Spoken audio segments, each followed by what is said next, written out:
Hastings' photo album. He is very proud of his bag.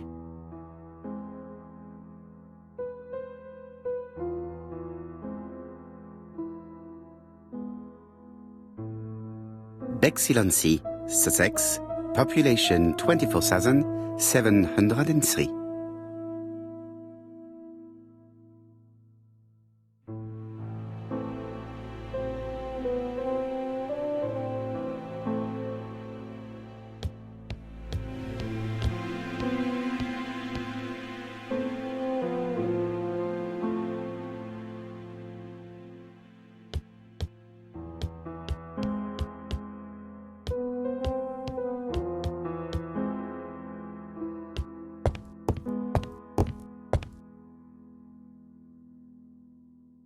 Daily Flicker, July 30, 1935.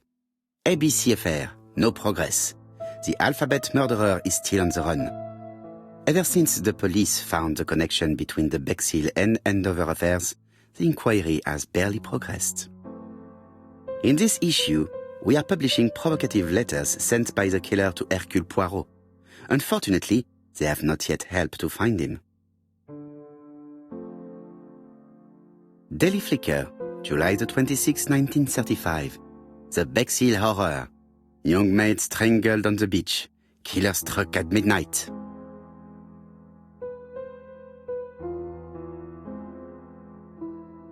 It is not a good time.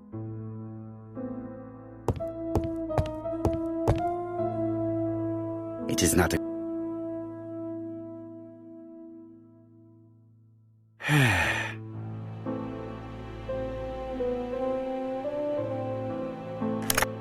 Hello, chap. We received a new letter from ABC in the 10 o'clock post. Where and when? In Churston. Today. Today? I'll inform the population immediately. I'll check the train times. Call me back.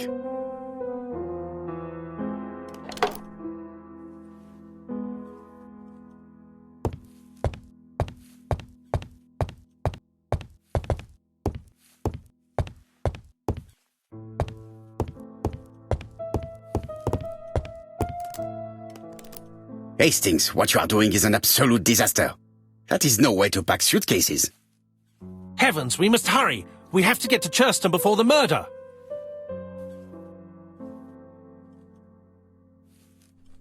Hastings' order and method are always necessary, regardless of the circumstances. Okay. I'll let you pack them. All the same, it really is a disgrace to leave your belongings in such a mess.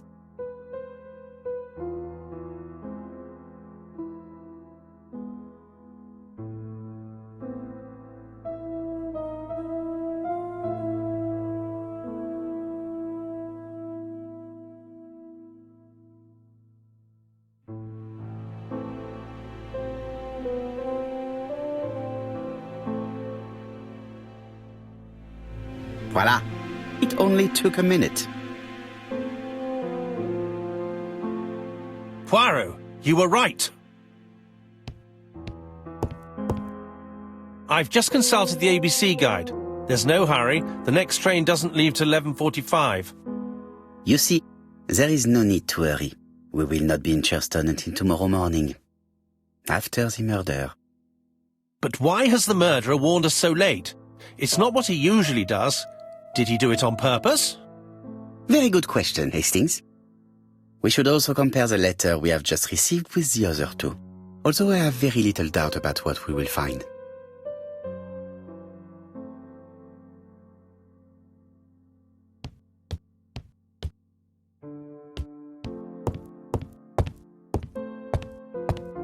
In his haste, Hastings tore the envelope.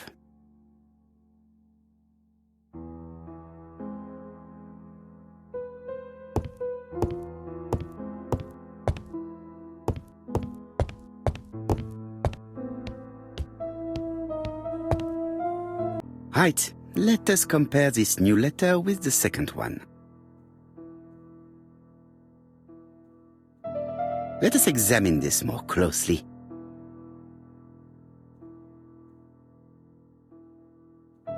Certain characters in the two letters may have Yes, this I is weird.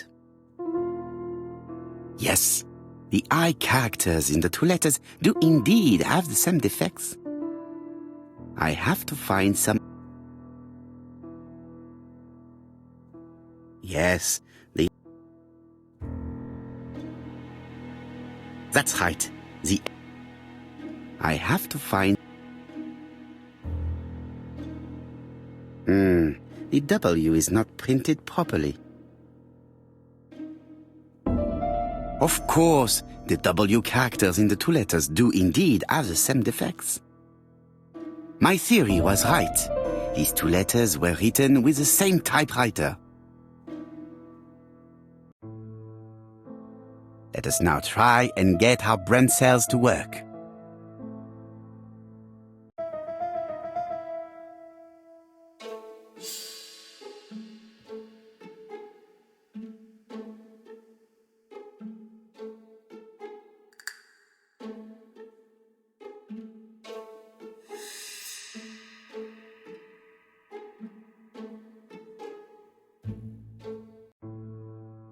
The letter should have arrived in time. The postmark shows that it was sent 3 days ago. However, our man made a mistake in the address, which explains the delay. All the same, the post office took their time correcting the error. Come on, Poirot. Your address is not quite as well known as that of Scotland Yard.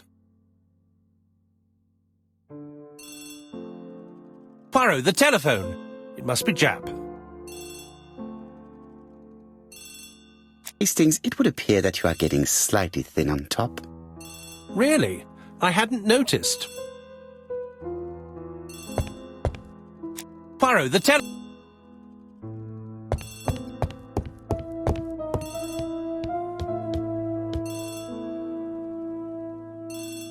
Ah. I have some news from Churchton. Bad news, I'm afraid. Sir Clarke was murdered while out on his evening walk. Sir Clarke. The name is familiar to me. He was a famous throat specialist, one of the best in London. A wealthy man, he retired to Combside, a beautiful house by the sea. He collected antiques. Are you going there? Yes, let's meet on the train.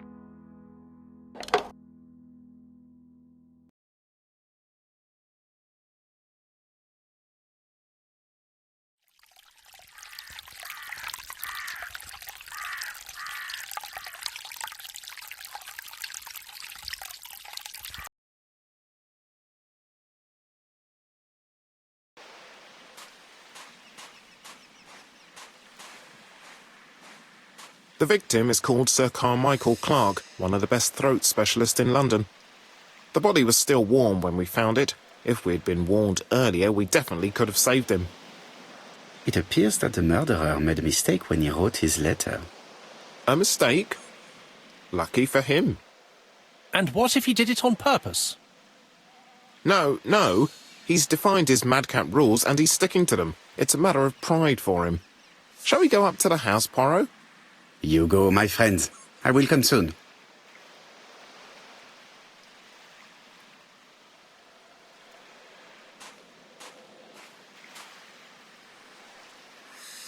This place is very calming.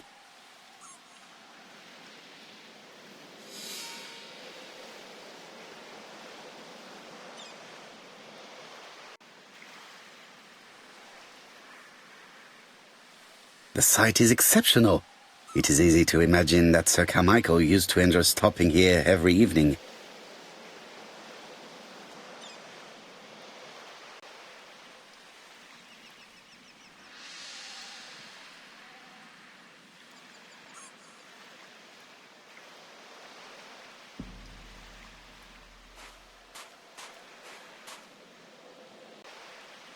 Jap has emptied the victim's pockets and has laid out their contents on this piece of wax cloth.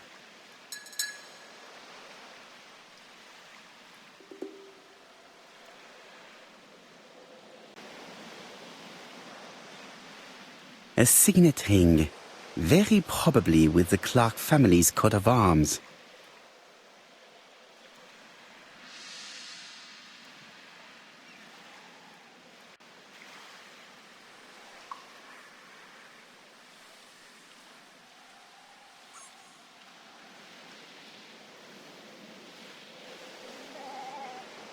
Nothing appears to be missing from this wallet.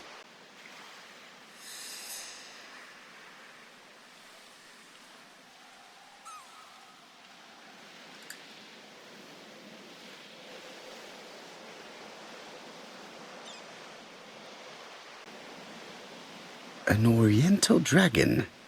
It's an old piece, much older than the pocket watch on which it was fastened.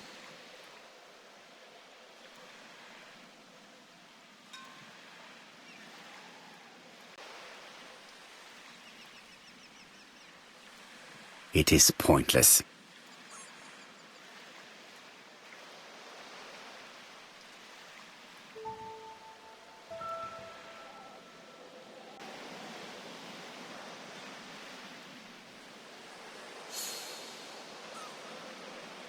An ABC guide. The murderer's customary signature, covered in blood this time. Sir Carmichael's throat was cut. It's a clean incision, a professional murder. The gravel on the path has been sprayed with blood that covers a conical-shaped area, which starts at the body and becomes wider as it moves further from the bush.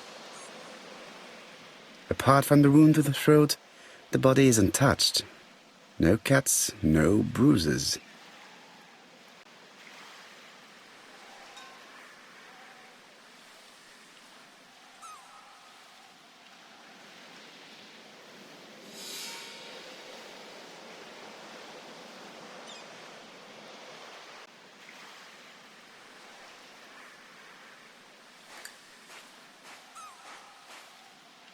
The body is just in front of a bush, one of the only bushes in the surrounding area.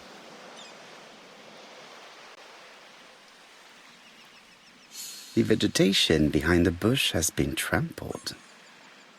Let us now try and get our brain cells to work.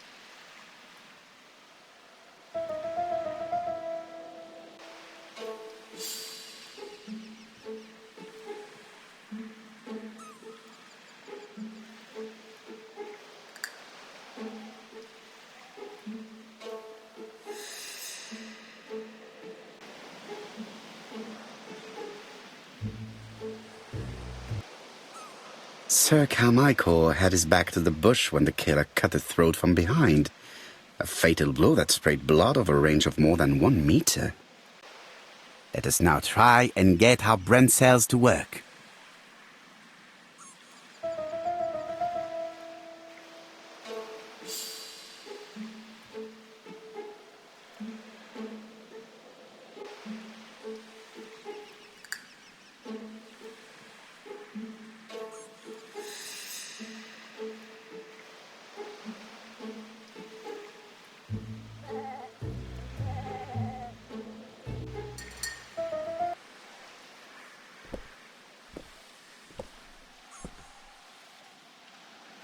Have you finished, Poirot? Chief Inspector, many questions remain unanswered, but I am certain of one thing. The killer has prepared his crime very carefully. Quite right. He must have known Sir Carmichael's movements well to plan such an attack. The murderer struck with terrible savagery. Yes, blood flowed. It's the first time he's attacked a man. He armed himself accordingly. Have you spoken to the victim's family, Chief Inspector? I've spoken to the brother, Franklin Clarke. I didn't get much out of him. He's yours. I must get the body removed.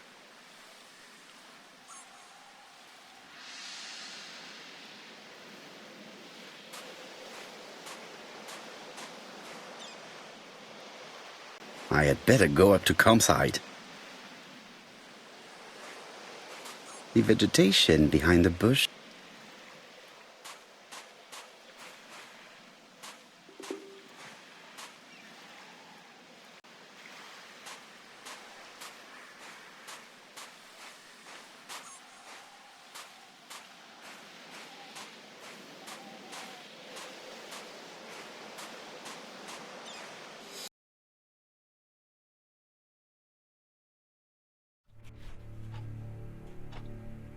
To be honest, this inspector seems rather obtuse.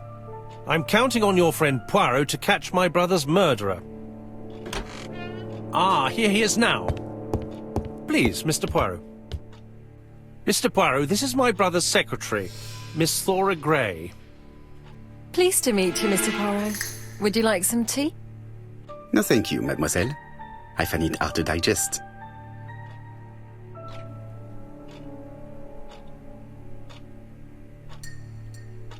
It is not the right time. Hastings does not like very hot tea. He's going to blow on his cup for a good while before drinking.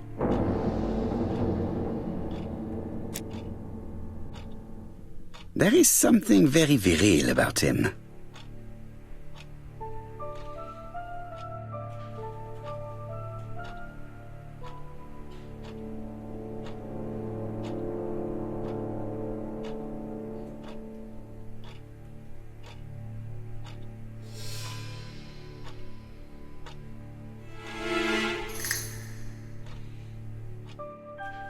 Franklin Clarke is an adventurer, the sort of man that women like.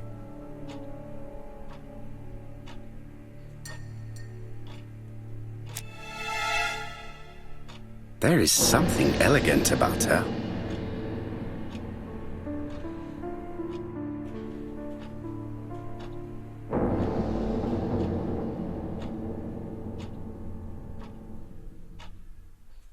She has good taste. Except perhaps in a choice of jewelry. Please excuse me, I have to take care of Lady Clarke.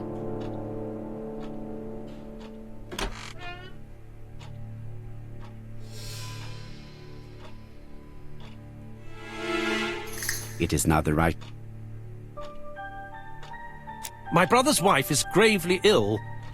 You will probably want to question her, but I fear that it won't be possible today.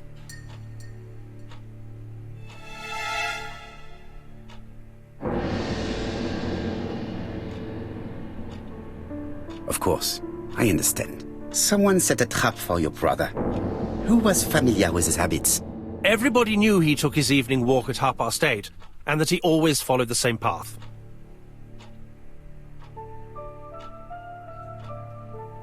Everybody, including Miss Grey? What are you insinuating? Thor would never. I mean, Miss Grey is above all suspicion. You're quite wrong, I'm absolutely certain. What were you doing last night?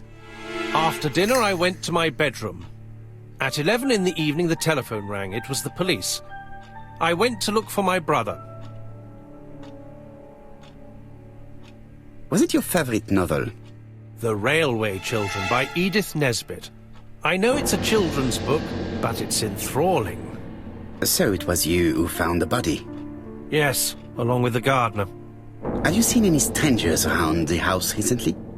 No. As far as I know, nobody has been near the house.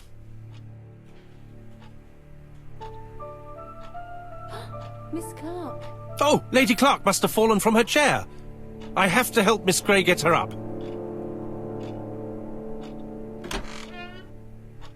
Hastings, while our host is gone, let's examine the drawing room.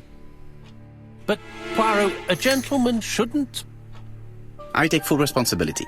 All you have to do is to leave the drawing room door ajar and let me know if anyone is coming.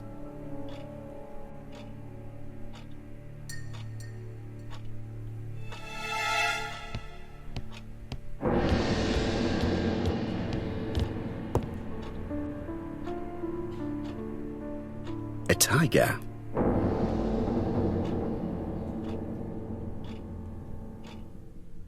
It is an emperor. His place at the center of the table is probably symbolic.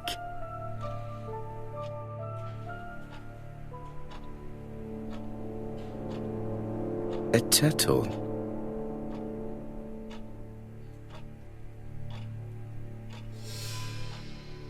A dragon.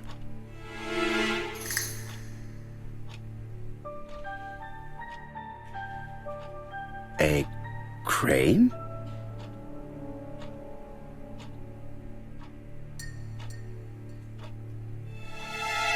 Dragon, dragon, dragon. Sir Carmichael showed himself to be very consistent in his collection's theme.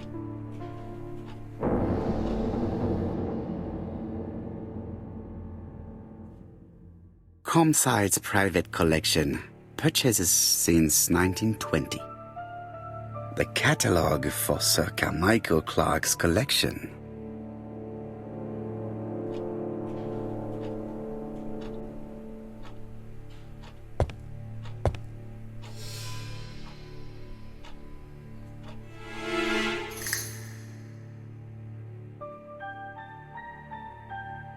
Compass, point to the south. Bronze and magnetite, Han Dynasty, circa 210 BC, purchased in Hong Kong 1935. There are some very valuable objects here.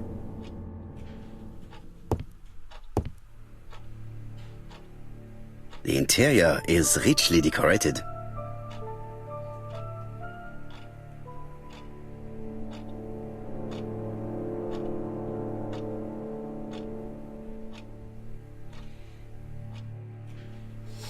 Dragon, dragon, dragon. Sir Carmichael showed himself to be very consistent in his collection's theme.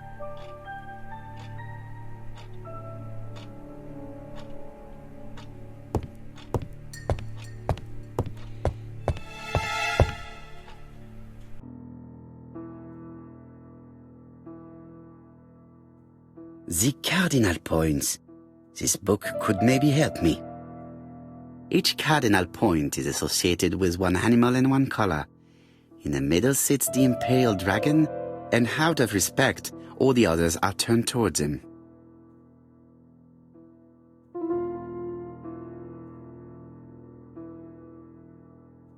Turtle, the dragon, the crane, and the tiger.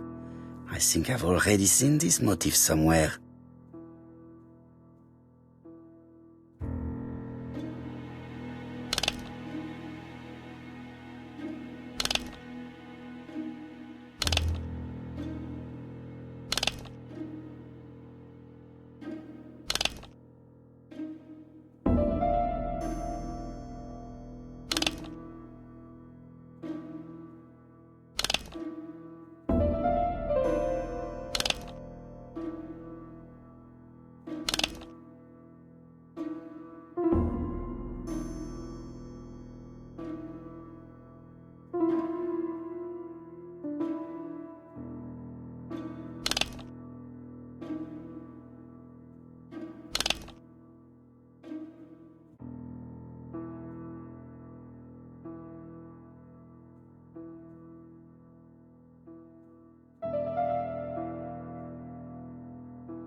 The position of each motif is correct, but they are not turned the same way as on the table.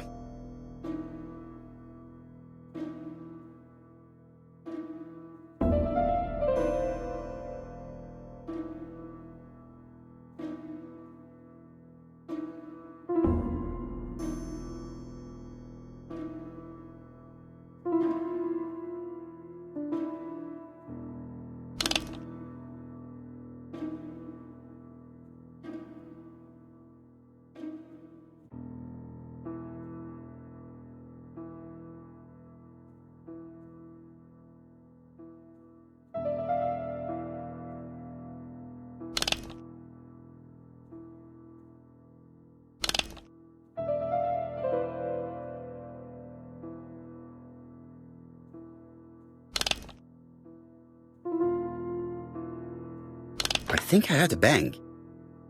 Could it be this cupboard?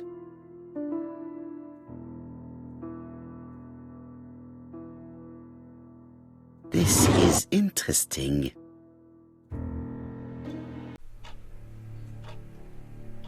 These daggers are only ceremonial weapons. I do not think that the crime weapon is here.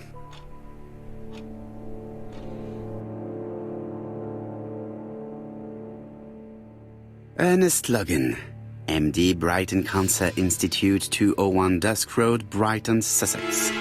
To Sir Clarke, MD, Comside Churton, Devon.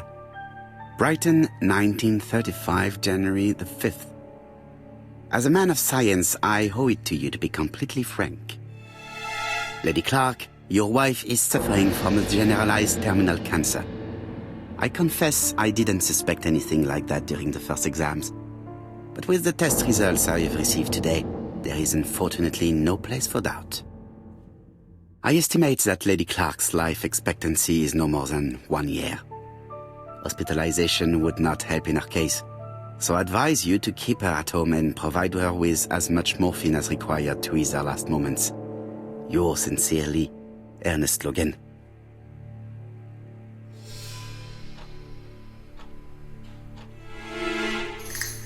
Here's Miss Grey.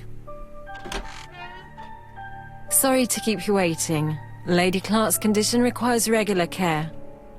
I believe you want to ask me a few questions. Indeed, mademoiselle. This porcelain is remarkable. Is it old? It's about 3 centuries old, I believe. Wait, let me find the reference.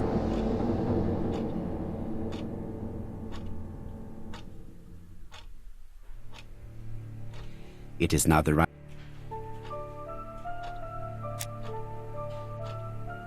She appears to be very flustered.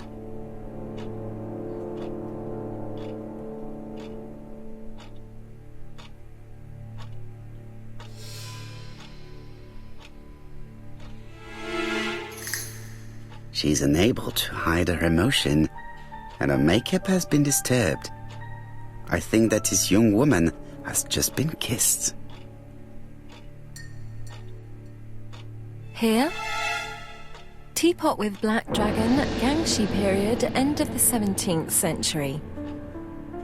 It is a rare piece with unusual colours. You have a good knowledge of art history. Acquired while working with Sir Clarke. I used to help him manage his collection and choose his new acquisitions.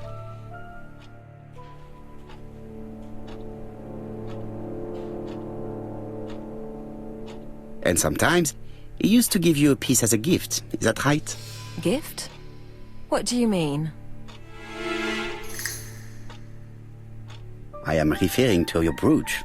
This old brooch? Mademoiselle, you know perfectly well. I am talking about the magnificent brooch you were wearing earlier. Yes, you're right. Sir Carmichael did give it to me. He valued my work. How could I refuse? He would have been offended.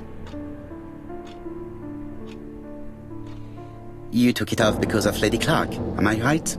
Indeed. Lady Clarke does not like this jewel. Why upset someone who is so gravely ill? I see. Maybe Lady Clarke is a little jealous. Mr. Poirot, do not be mistaken. There was nothing going on between Sir Carmichael Clarke and myself. It's just... how should I say? Well, Lady Clarke is very suspicious. Insanely suspicious. Wearing this old brooch in front of her would have caused her unnecessary suffering. Don't you think? I am not blaming you, mademoiselle. Have you seen any strangers hanging around in the past few days? No. Nobody has been near Comside. Tell me what happened last night. After dinner? Well, I did some sewing and then I went to bed. I was woken by the telephone at 11. I heard Franklin Clarke speaking with the gardener. They left with some lanterns and they found the body.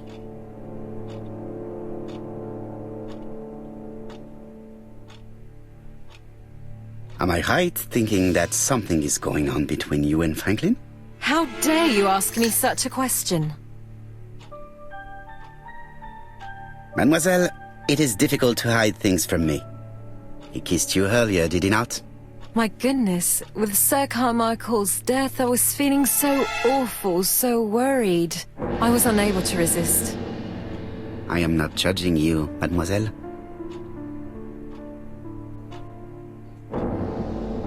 Miss Grey, if I may be so bold, please do not take offence. My friend has rather unusual methods, but all he wants is to find the murderer. Yes, I understand. I must rest. Please excuse me.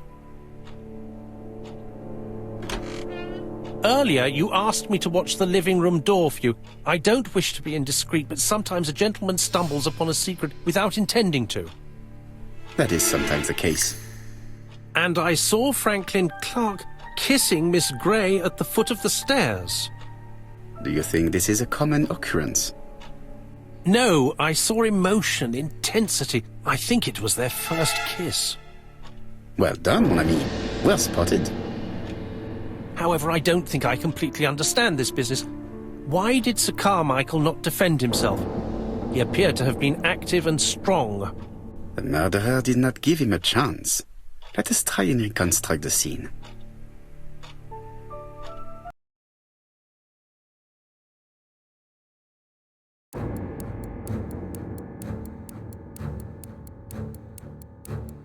Sir Clarke is taking his customary walk.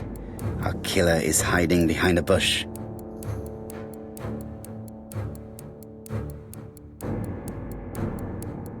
The old man walks quietly along the graveled path.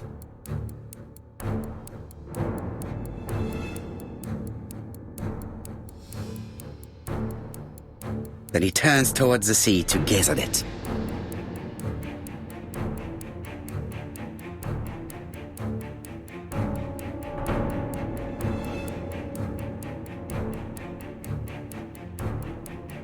The killer leaves his hiding place on the right-hand side.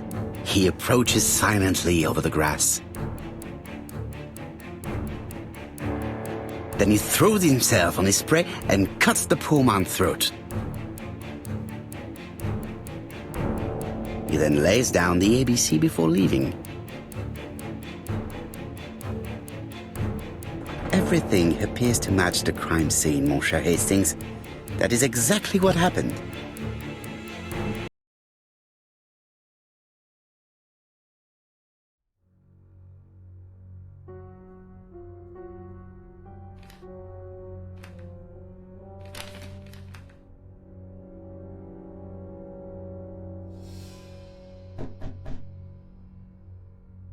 Oh, just a minute. I'm getting dressed.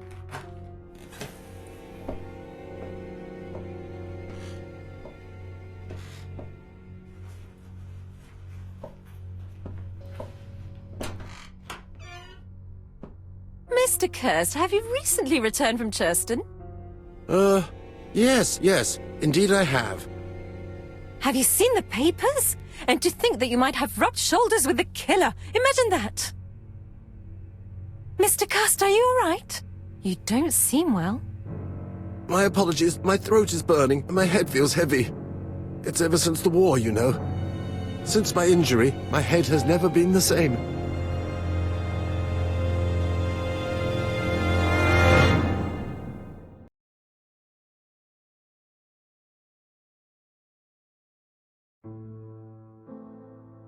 Poirot, it's a pleasure to be with you again after all these years. I looked for a gift to thank you, and I found this propelling pencil. An authentic collector's item.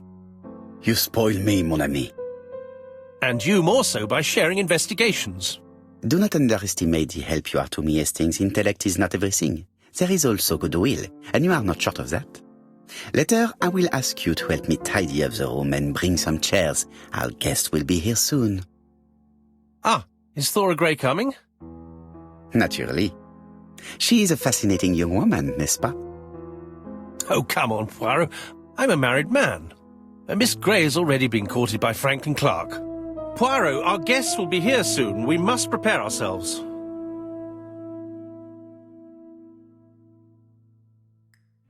I should take advantage of the silence to examine them.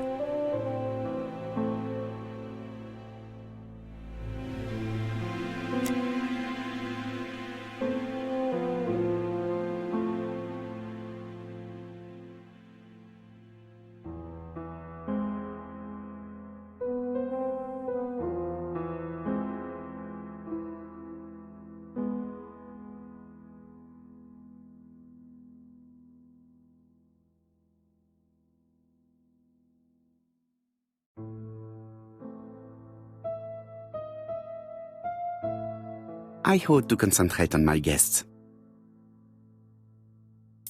Franklin Clarke always seems at ease, regardless of where he is. Something that's unique to people who travel.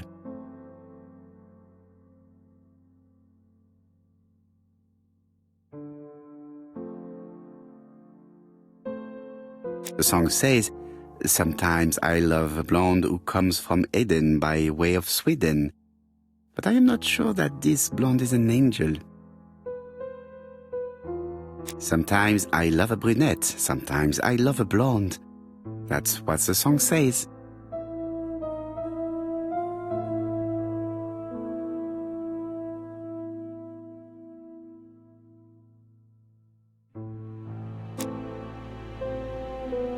She appears to have taken more care with her appearance than the last time.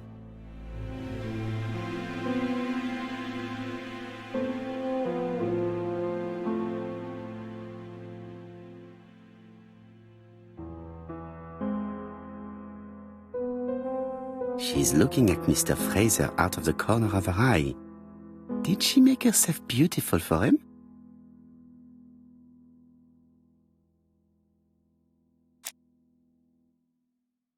Donald is always on edge.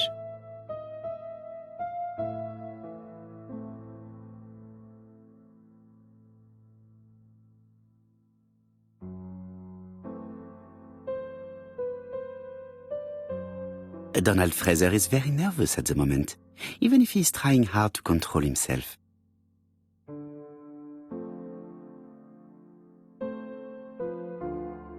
I wish to thank you all for coming.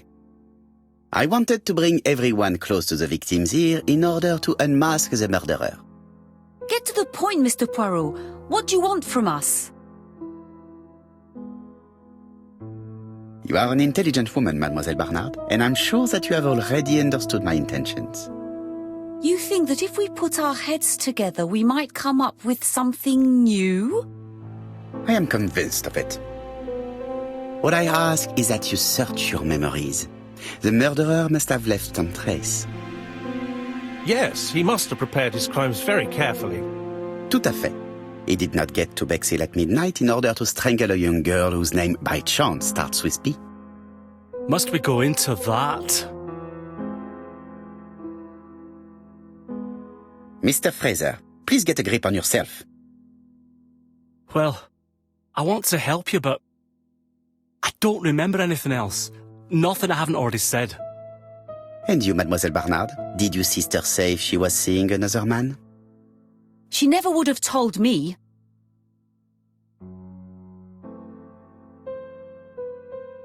Why would she hide the fact from you?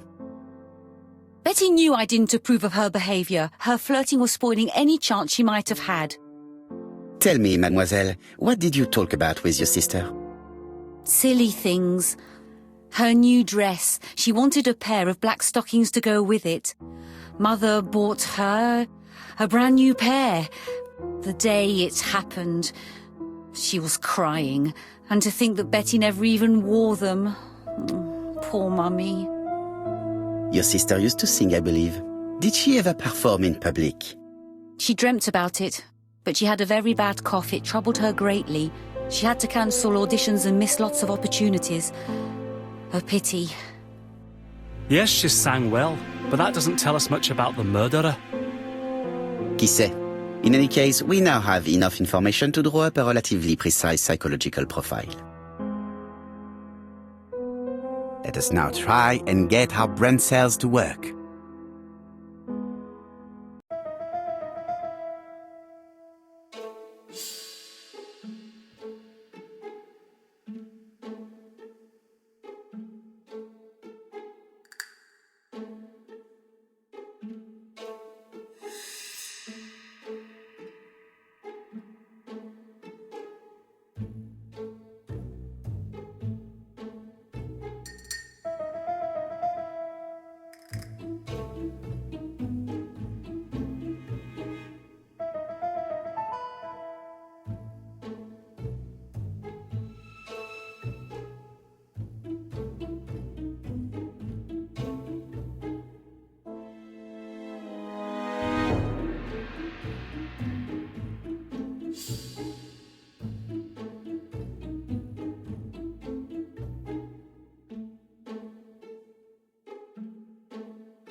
So, ladies and gentlemen, we can now surmise without too much risk of error that our adversary is calculative, sure of himself, a seducer, of outstanding intelligence, that he has plenty of self-control, and that he likes railways.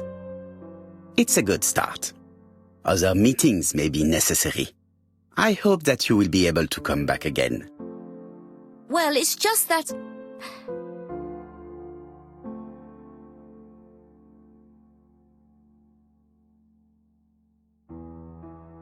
Is something bothering you, Mary? Well, Mr. Poirot, you see, I don't know if I can come to London just like that. It's normal that people helping with this inquiry should be reimbursed. Starting with you, Miss Drower. Please allow me to pay for your train tickets. Oh, sir, I cannot accept. But you must. Mademoiselle, I may not be rich, but my brother left a fortune which will be mine. Mr. Clarke, that's very generous of you. Well, someone has to foot the bill. Mr. Poirot, would it be possible for you to come back to Devon? Lady Clarke has expressed a wish to see you. We'll adjust her medicine so she'll not be too drowsy. But of course, I shall come the day after tomorrow if it is convenient. Thank you all for coming.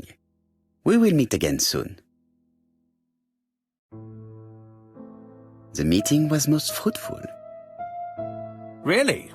Hastings, I believe now we have everything we need to find a common point between the victims. Now it is time for us to use our grey matter. Let us now try and get our brain cells to work.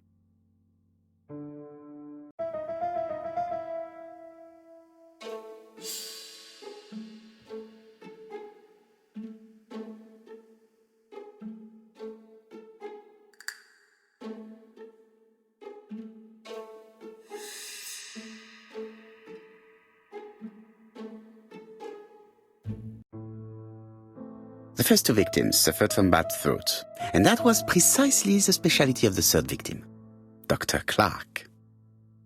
We have a lead. It would pay to take a closer look at the medical records of Dr. Clarke's patients. We'll do so during our next visit to Churston. I will do it myself, mon ami. You must remain in London just in case ABC sends us another letter. Very well, as you wish.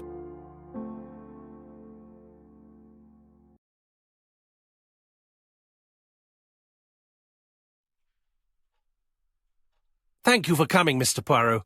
Lady Clarke is waiting for you in her bedroom on the first floor. Please excuse me, I cannot stay for the interview. I've to take Miss Grey to the station to see our lawyer in Torquay. Are you leaving Cheston for good? Miss Grey very kindly stayed with me to settle my brother's affairs, but naturally she prefers to find a position in London. Ah, très bien. I'll be absent all morning, Mr. Poirot, but the nurse is coming soon. She's to ensure that the dose of medicine doesn't make our patient drowsy. Thank you, Mr. Clarke. Have a nice trip, mademoiselle.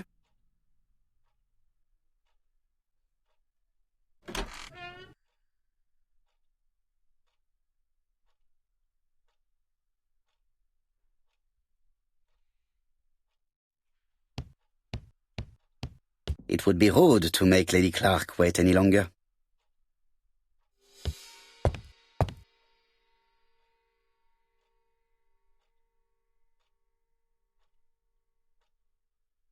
It's closed.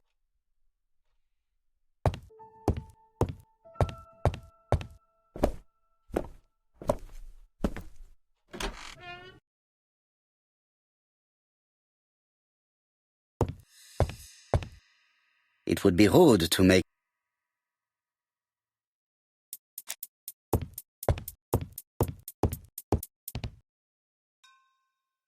This poor woman is very ill.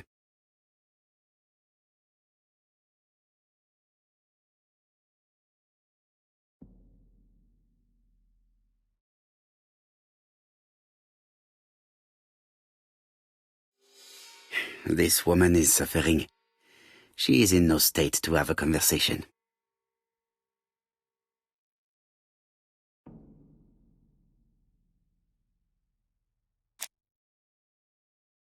Mr. Poirot? My respects, madame. Thank you for coming. Thank you. Have you seen the nurse? She should have been here by now. Oh, I'm sorry. The telephone in the hall is ringing.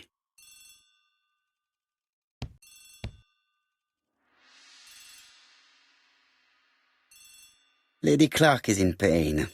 I have to give her an injection of morphine to ease her suffering.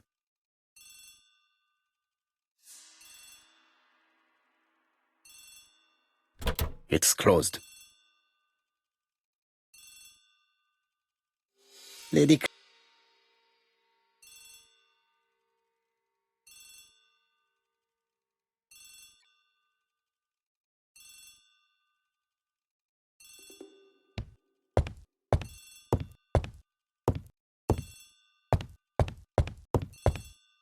Lady Clarke is in...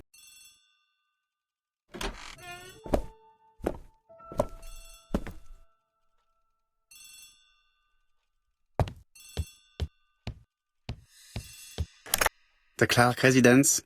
Detective Hercule Poirot speaking. How do you do, Mr. Poirot? I'm Lady Clarke's nurse. I wanted to let you know that I won't be able to come for her injection today. Might Miss Grey be able to do it? She has just left, but I will take care of it. Thank you. That's very kind of you. You'll find the skeleton key to open the medicine cabinet hidden in the lion trophy. You can count on me. Au revoir, mademoiselle. Oh, thank you kindly. Goodbye, Mr. Poirot.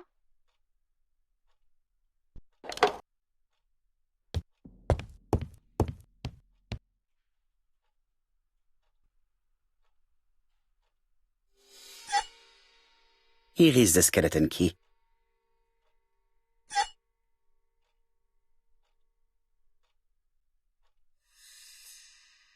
April 1925, Aceh Province, Sumatra.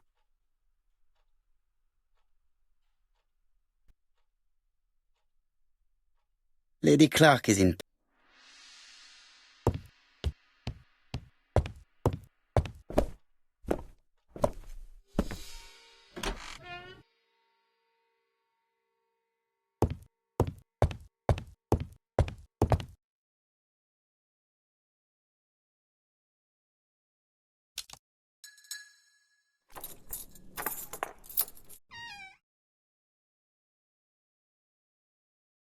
Ah, Mr. Poirot.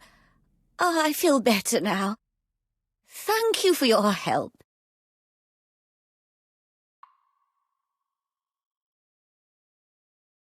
You asked for me, chère madame.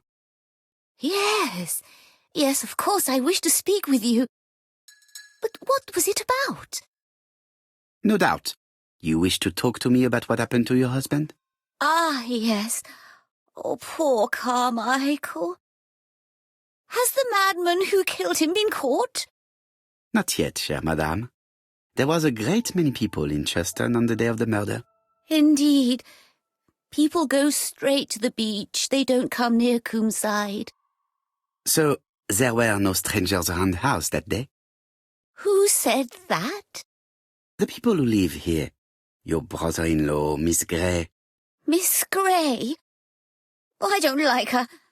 Franklin wanted her to stay, but I insisted she should go, immediately. You are entitled to do so, naturally. I'm pleased that you approve. The others have been taken in by her. But at least you can see through that self-pity act. See what she's up to. Oh.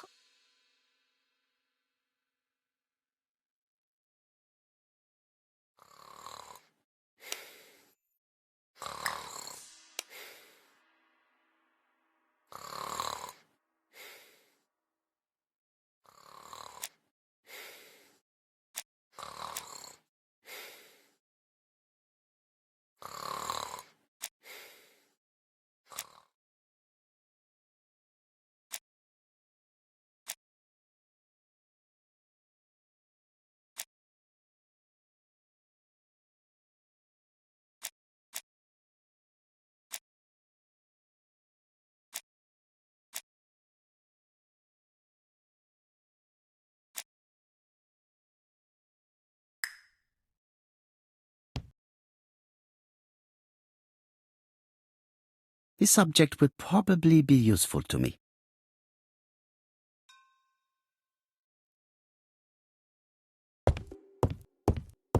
This subject would probably be useful to me.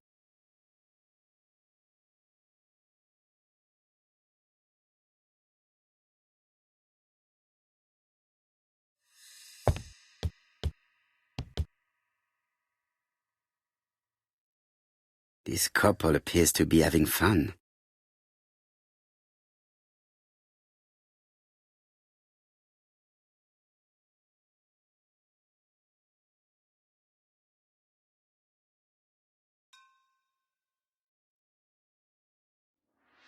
Lady Clarke and Sir Carmichael were very happy, but they did not have any children.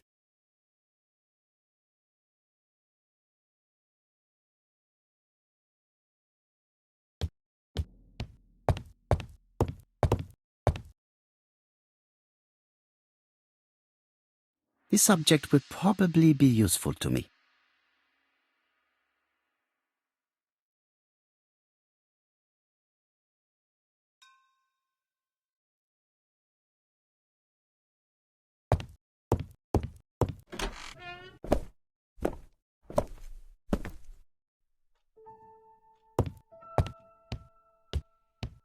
I must find a way to... It is now the right time.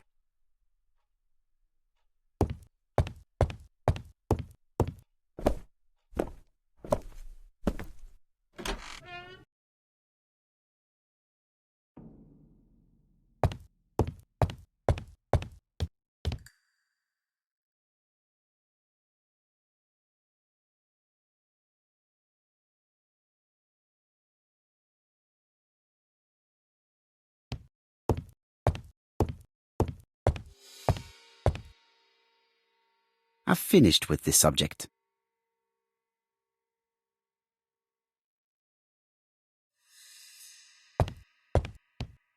She's sleeping. I must find a way to wake her up gently.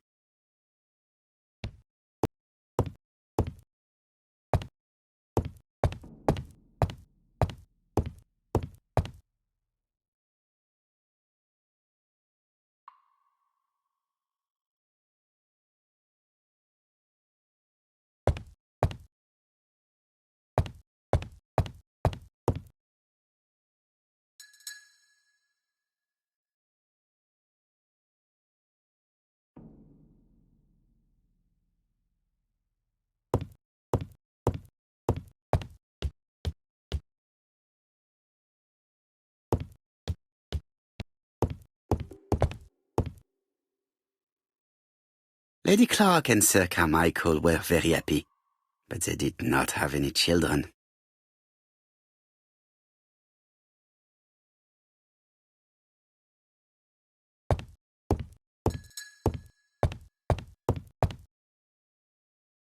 Lady Clarke and Sir Carmichael were very happy, but they did not have any children.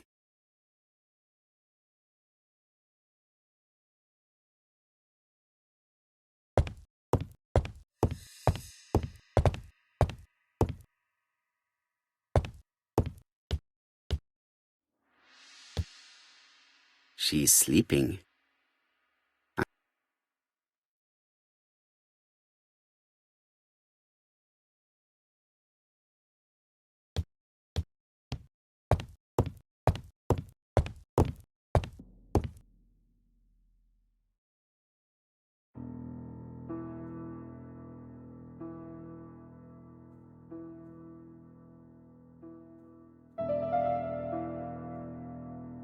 The mechanism appears to be broken.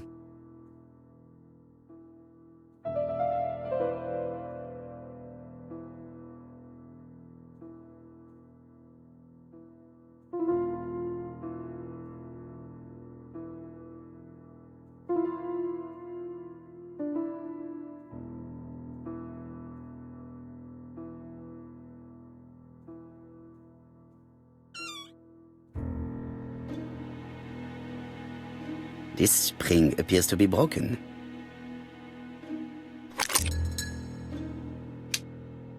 I hope that Hastings will not be cross with me.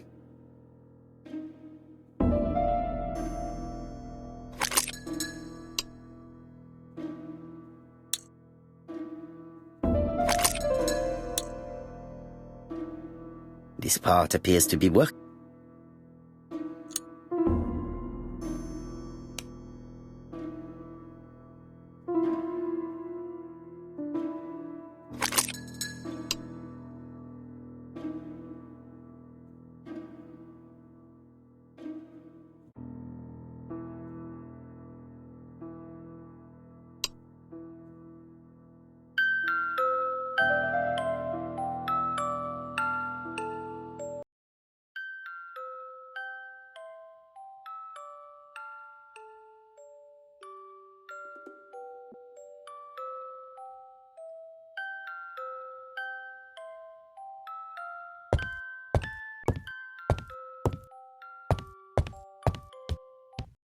Oh, what are we talking about?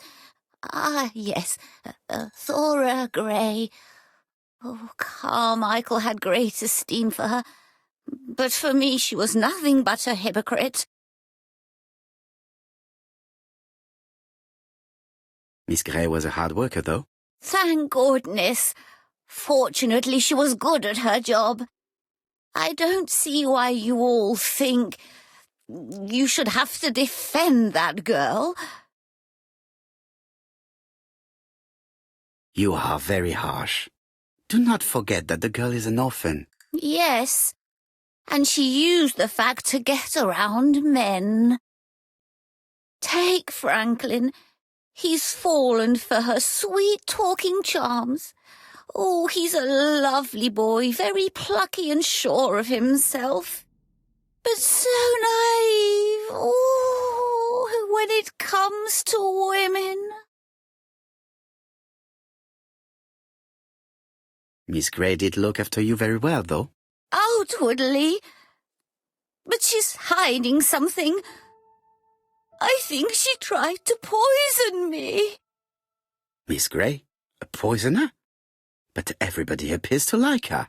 It proves she knows what she's doing. She's manipulative and she's a liar. A liar? Let's see, didn't she say that on the day of the crime nobody was around Coomside? That is correct. Well, at 11 o'clock I saw her talking to someone. Really? And what was this man like?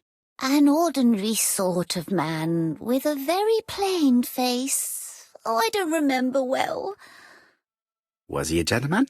No, he was not a gentleman. It would be best to leave her to sleep now. The telephone in the hall is ringing.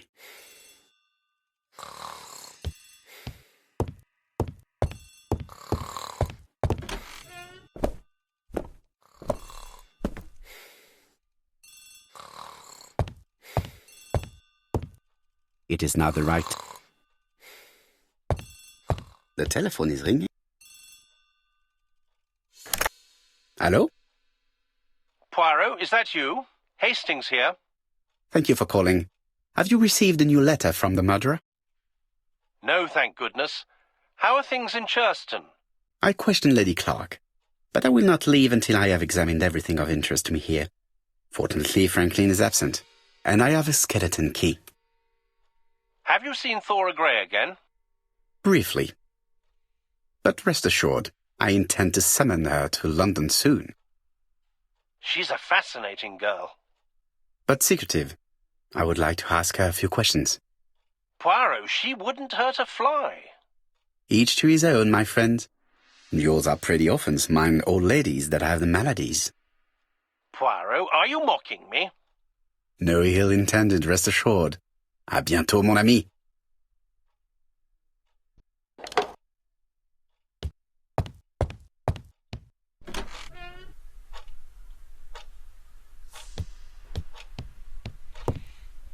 The door is locked.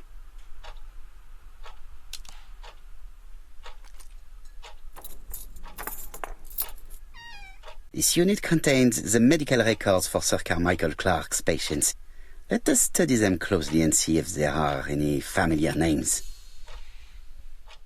Lots of dust. The records from E to Z have not been touched for years. No known names. Disappointing. No dust on the records from A to D. They've been handled recently. No known names. Disappointing.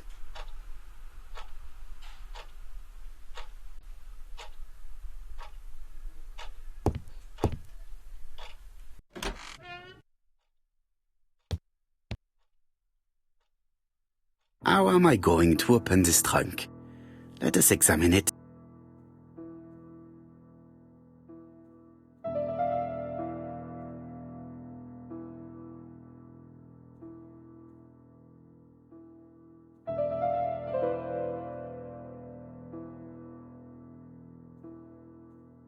That does not appear to be very useful.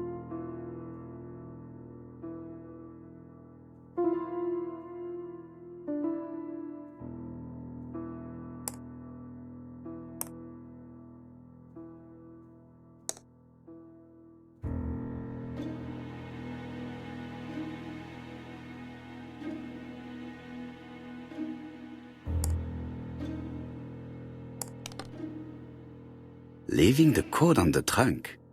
What a strange character Franklin is.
So, what is this sound?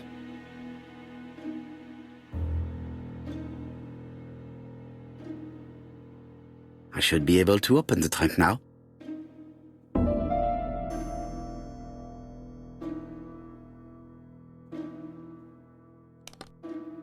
There we are.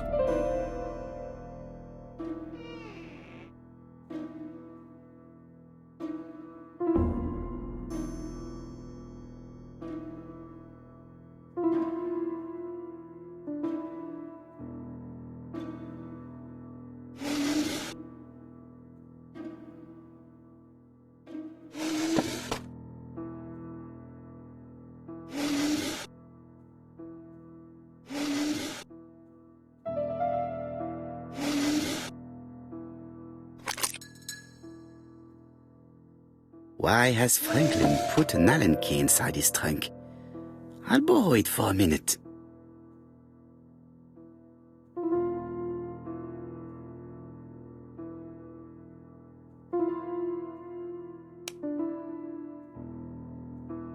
An Allen key, it can be used in 5 positions.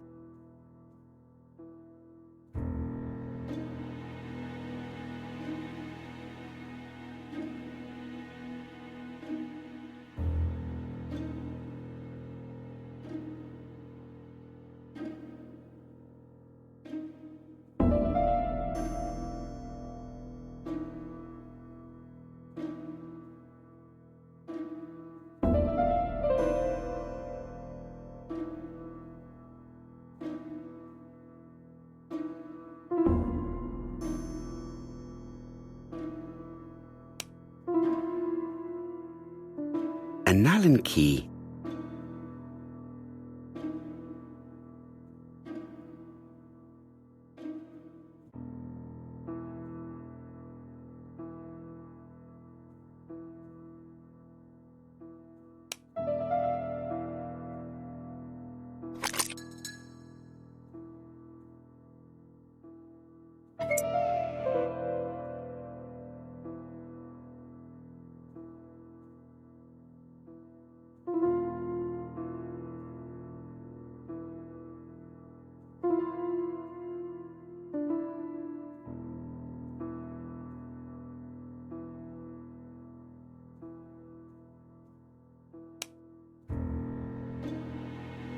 An Allen key.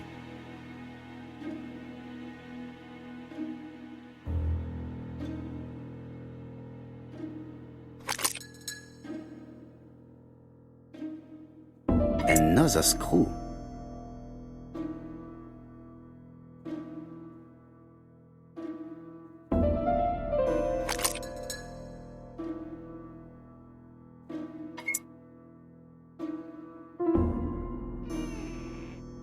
This engraving is not very easy to understand. I need to sort it out.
Franklin must really love his country to have an engraving in his trunk. I think I heard the panel above release.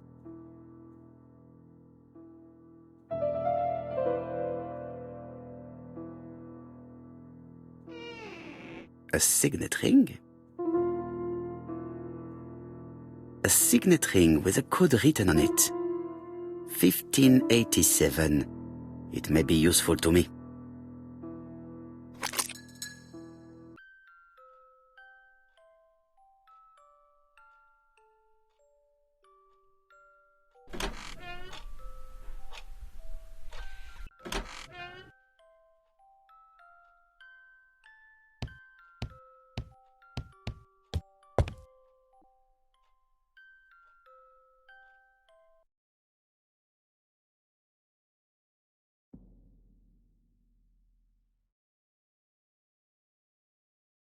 The Black Dragon's Curse. To Franklin, who will never grow up. January 25, 1928. Car Charlotte.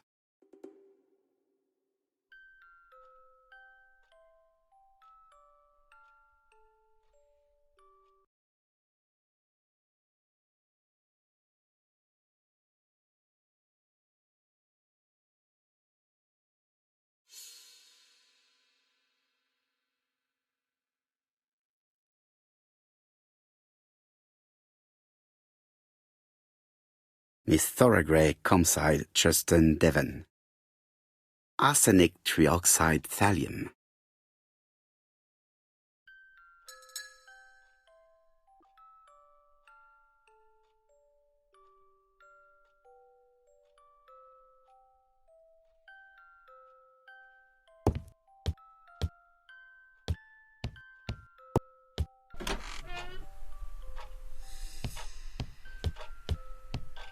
Order and method above all. Let us finish examining the mansion while no one is around.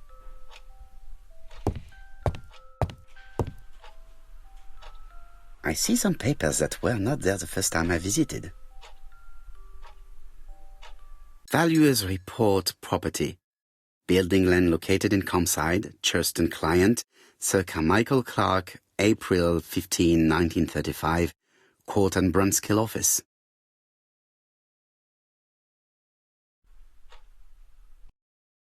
Court and Brunskill. The name is familiar. Is that not the name of the firm Donald Fraser works for? These daggers are only ceremonial weapons. I do not think that the crime weapon is here. These daggers are...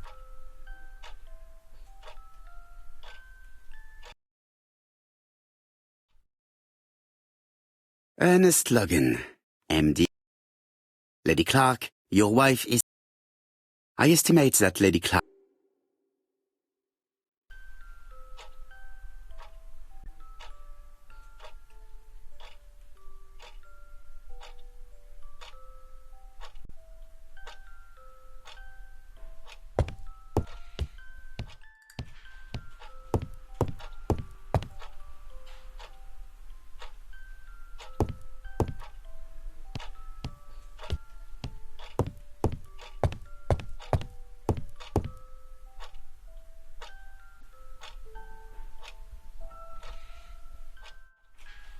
Traditional Chinese map. Facsimile. South is on the top of the map.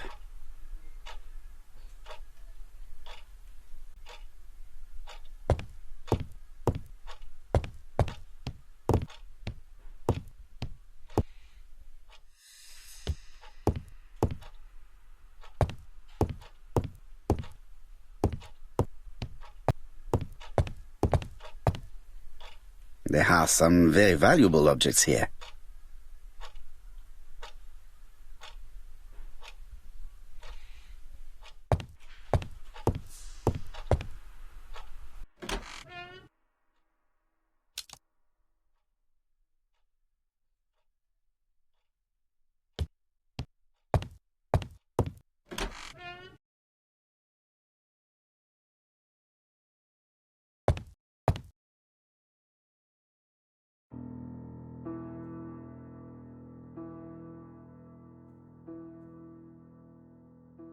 Four Chinese symbols are engraved on this padlock.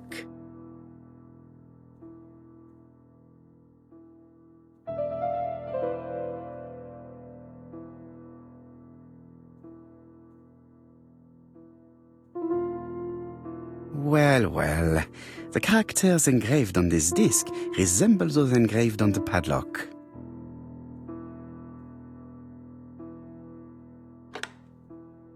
That's it! This character appears to be the right way round.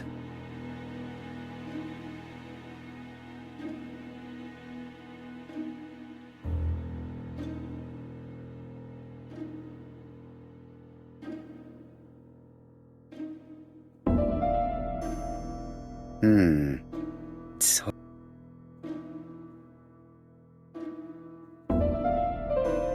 That's it! This character appears to be the right way round.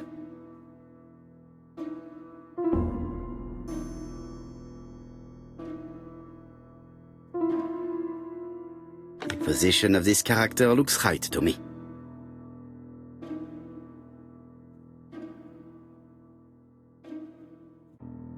That's it. This character appears to be the right way round.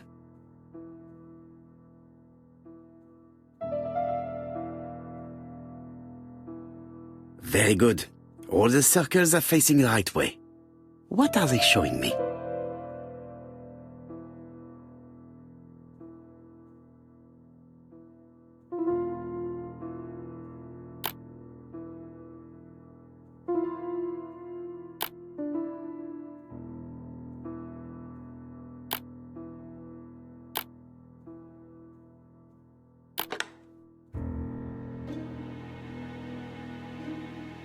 At last, the cupboard is open.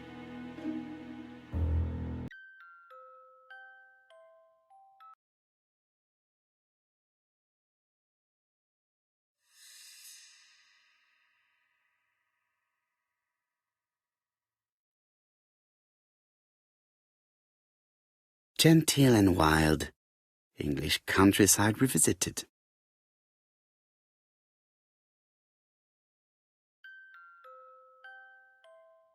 The Railway Children, E. Nesbit.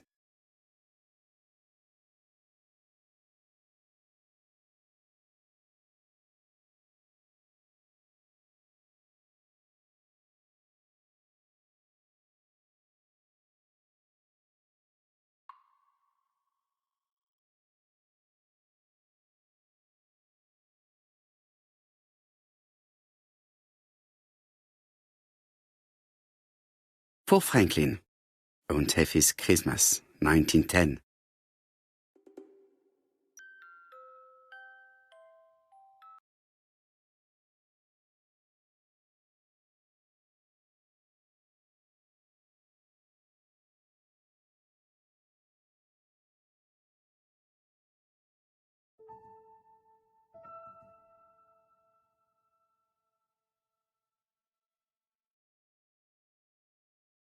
Traveling in China, a practical guide for English travelers.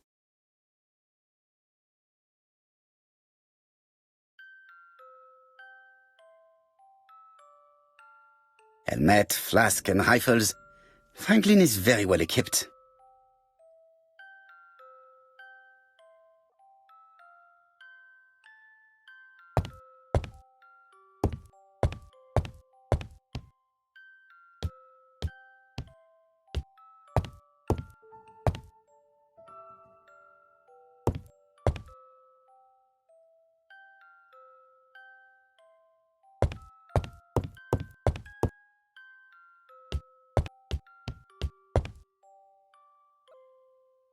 Franklin appears to be very active.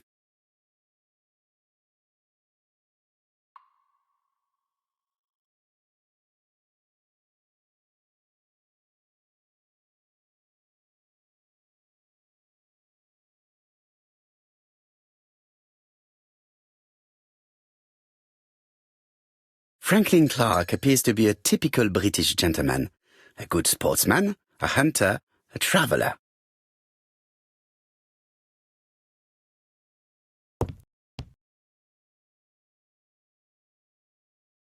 February 1922, South Africa.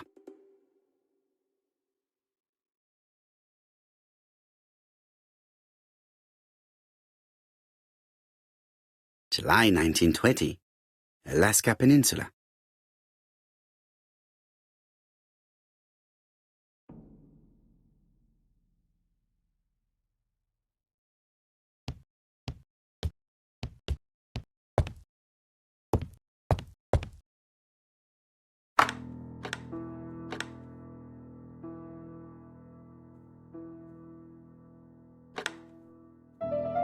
I think the signet ring should be placed here.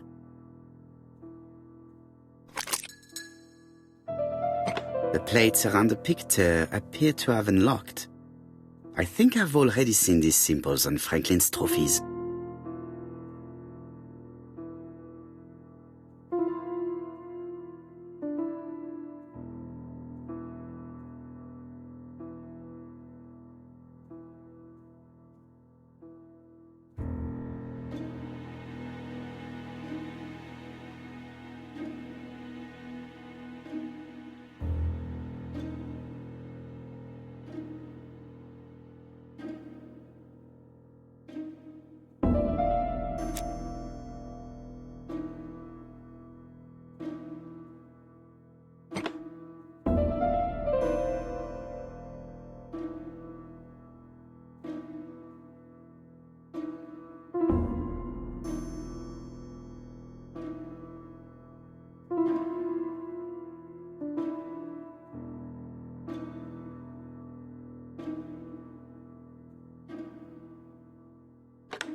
the Lion of Sumatra.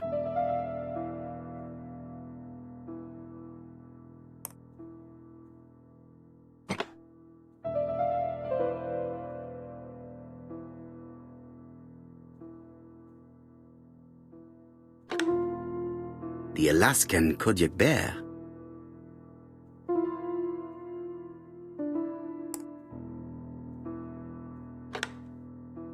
The African kudu. I heard the sound of a mechanism. Strange way of protecting one's safe. Triangulating one's hunting sites on a map.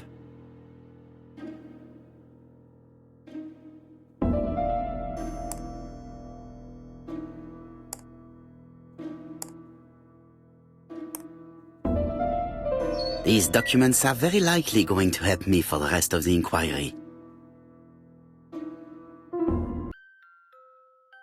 A dozen gold sovereigns, some shares for the Southern Railway and some treasury bills. This is not worth much, hardly enough to justify your robbery. A dozen gold sovereigns, a dozen gold... Charlotte Clarke, Comside, Churston, Devon, to Mr. Franklin Clarke, Peninsula Hotel, Salisbury Road, Chim Sha Tsui, Kowloon, Hong Kong, Comside, 1935, January 1st. I wish you with all my heart a happy year 1935. Writing my greeting cards, I have affectionate thoughts for you. Always smiling as a child, sailing to distant countries and bringing back to us trunks full of wonder.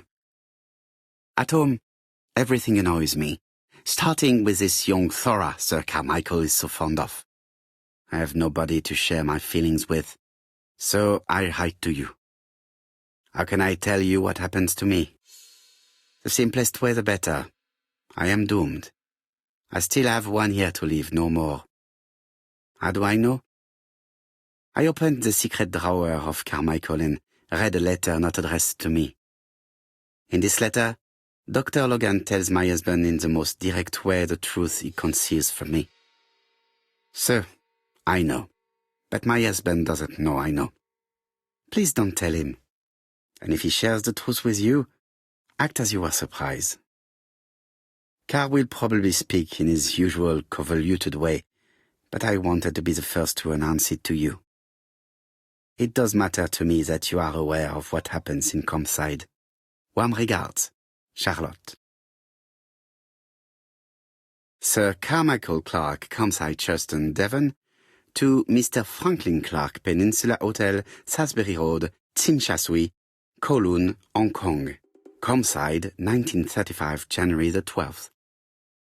Dear Franklin, first, I wish you a good start to a successful new year. I have received your letter dated December 10th. Thanks for defending my interest against Wang, this robber. Things could have got pretty bad if you weren't a real cold-blooded guy. I envy you for that. Things go on here much as usual. Charlotte is moderately free from pain. I wish one could say more. You may remember Thora Grey. She is a dear girl and a greater comfort to me that I can tell you. I should not have known what to do through this bad time but for her. She has an exquisite taste and shares my passion for Chinese art. No daughter could be a closer or more sympathetic companion. Life has been difficult, but I am glad to feel that here she has a home and true affection. You wrote me you want to stay in China for 1 more year or even longer. I don't object. The longer you stay, the more opportunities you will have to increase our collection. Nonetheless, you should know that we miss you here, and that Charlotte will be gone by the time you come back. I am, dear Franklin, your truly affectionate brother. Eton College School Year, 1912-1913, Franklin Clarke. School report for Franklin Clarke. According to his teachers, Franklin was a good student, but lacked discipline.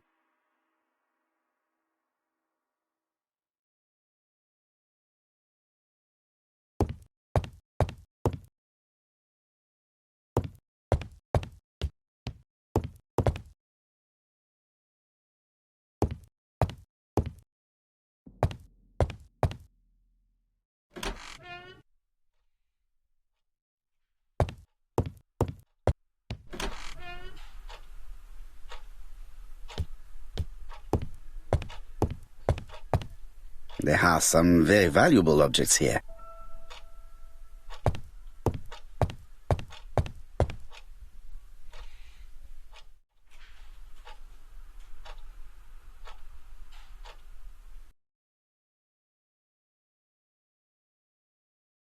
Compass, point to the south. Bronze and magnetite, Han Dynasty, circa 210 BC, purchased in Hong Kong 1935.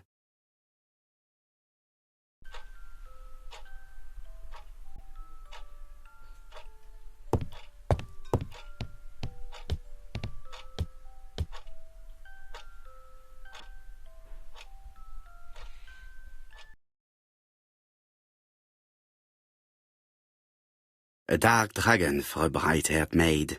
C.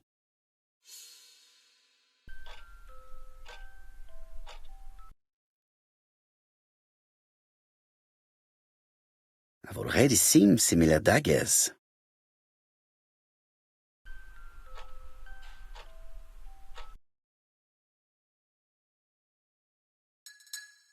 Attention, Franklin. Task list. A. Ordering Lady Clarke remedies. Done. B. Tidying up real estate property files. Done. C. Calling the lawyer about inventory. Done. D. Update the tenant-farmer list. Done. E. Update land rent accounting. Done. F. Ordering a restock of arsenic. Done. P.S. I have left on the living room table some of my things I don't want to keep. The locket and the dagger. I am sure you know why. Thora.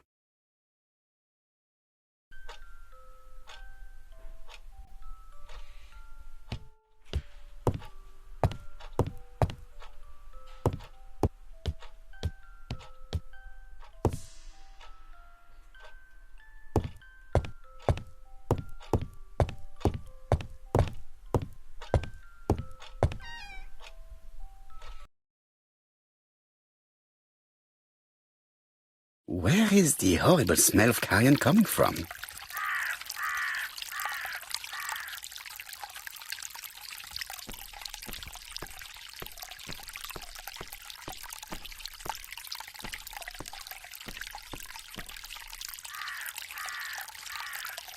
Brown pellets.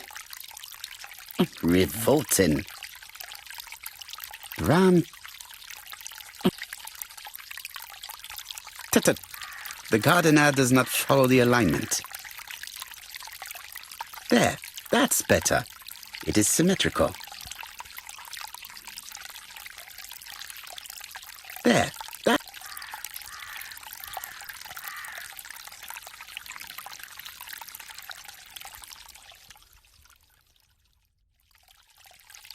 Something makes me...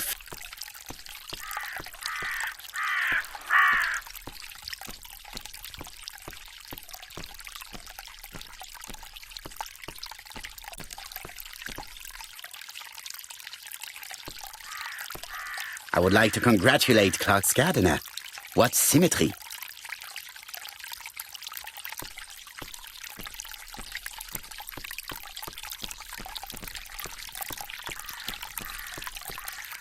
This fountain makes a very relaxing sound.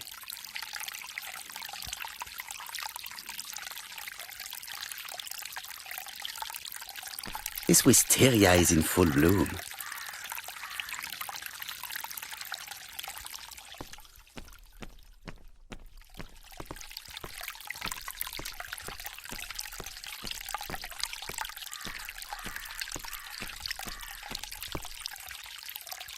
It was probably the gardener who lit this fire. Look here. I wonder if someone wanted to get rid of these papers. This object would probably be useful to me. Let us now try and get our brain cells to work.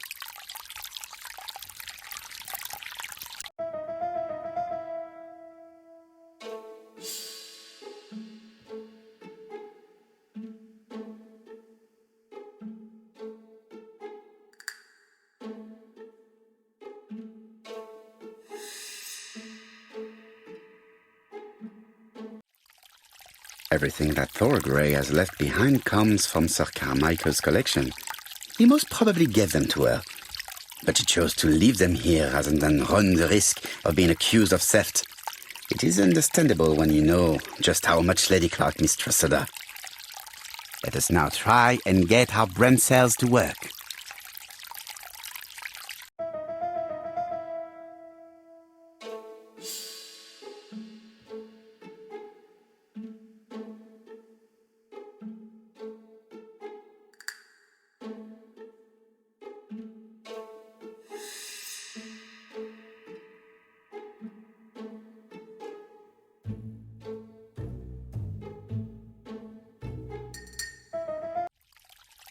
Thora Grey had no reason to kill someone who only had few months left to live. The poison she ordered was for rats. The gardener must have made good use of it, considering the stinking remains on the path not far from the property. I've finished here. I must put the skeleton key back and inform Hastings that I'm returning to London.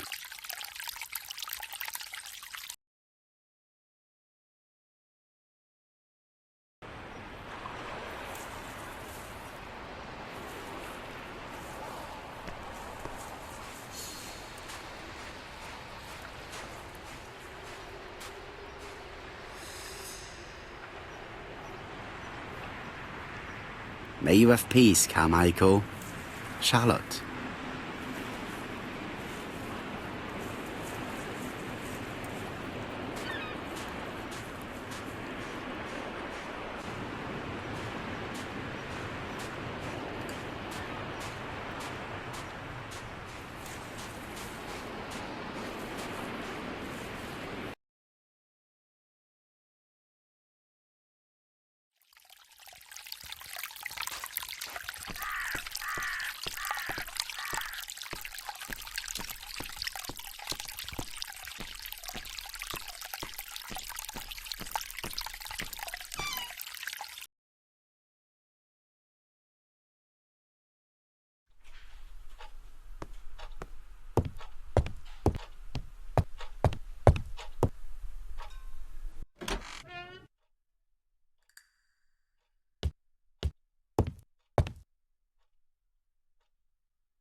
April.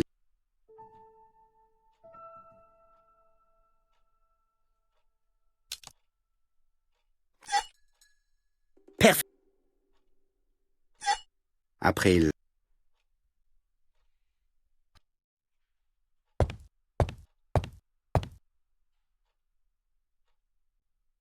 Hello, Hastings? I have finished in Sherstone. I will take the first train. Tell me, do you know how to restore writing on a burnt document? Yes, you just have to soak a cloth with a hydrochloric acid solution and rub the sheet of paper. Then the characters appear. Bien. You have been of great assistance, Hastings. Could you please order the solution as soon as possible? Of course, but what documents do you want to read? You will see, my friend. À ce soir.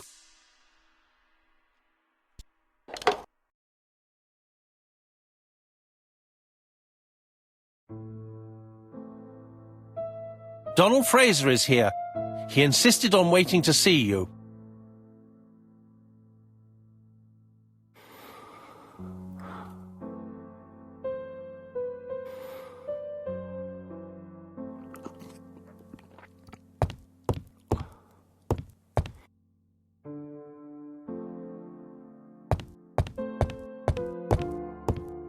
Mon ami, it is a pleasure to be working with you again. I have missed you these past few years.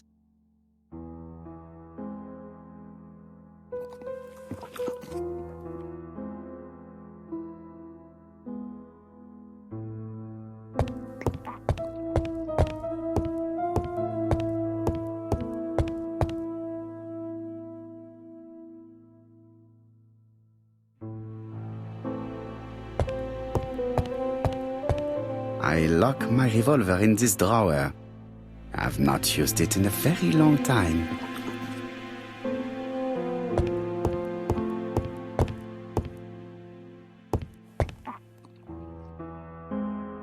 Royal Mathematical and Statistical Society's bulletin, September the 9th, 1935. The alphabet murder, a methodical madman. It's highly probable that the alphabet murderer will kill again. Could we possibly estimate the number of victims in his next crime? Yes, and it is easy. As soon as we know the ratio of towns, cities and villages whose names begin with a D and the ratio of English people whose names are spelled the same. On the one hand, the ratio of towns, cities and villages in England with a name starting with D, and on the other hand, the ratio of English people with a name also starting with D. After this initial calculation, it is easy to deduce the likelihood of actually being murdered if you belong to the target population. Go to the last page to find our results and details on the calculations. Daily Blag, August 31, 1935. Moustache at half-mast. Poirot's repeated failure in ABC case. Sometimes small things trouble great men. Hastings, faithful collaborator of the Belgian detective, knows something about it. 3 mornings in a row, he confided to us, the cook broke the egg yolks when preparing Poirot's breakfast. This apparently casual event has greatly disturbed my friend, to the point it breaks his concentration and slows his judgment. I also noticed his moustache, of which he is so proud, being duller than usual. Poirot, I assure you I haven't said any such thing to the journalists. They twist everything.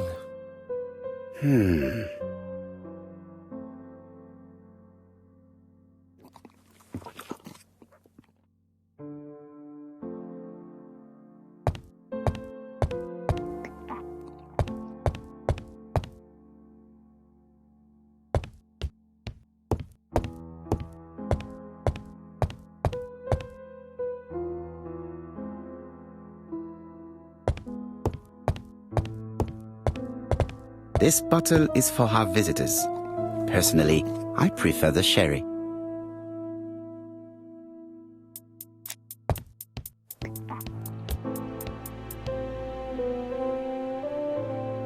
This man is tired.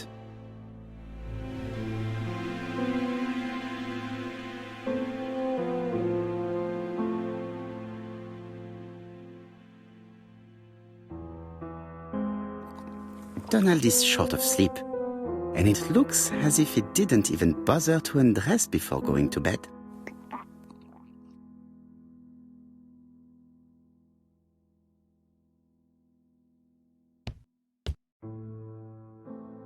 Mr. Poirot, I don't know why I'm here.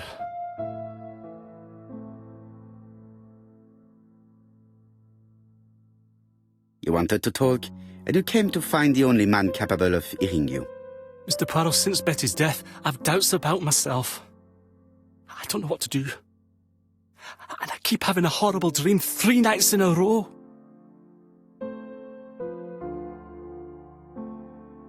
Have a drink, and tell me about this dream.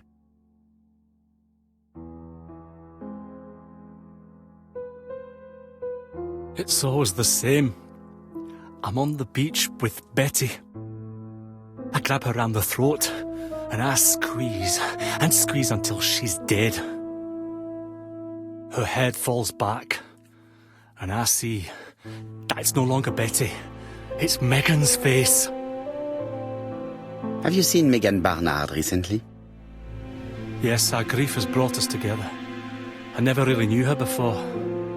She's really quite a remarkable girl. But I would never tell her about my dream. Why not? Is it her you are attacking in your dream? No, it's Betty.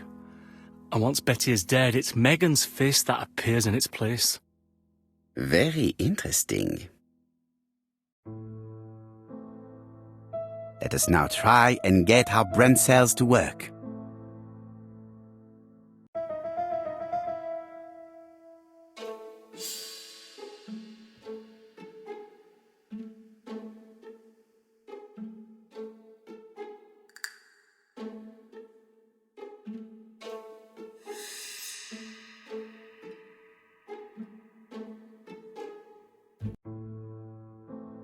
Mr. Fraser, I think that the real meaning of this dream is that you are in love with Megan Barnard.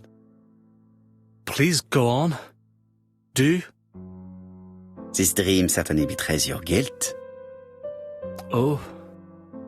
But what do you feel guilty about? Having killed your fiancé? Possible. Or forgetting her very quickly for her sister? Certainly. And this forgetting is perceived as a second death. So you don't really think I was the one who killed Betty? I do not exclude this theory. I am simply saying that I do not need to know that fact to explain your dream and your guilt. Thank you for being frank, Mr. Poirot.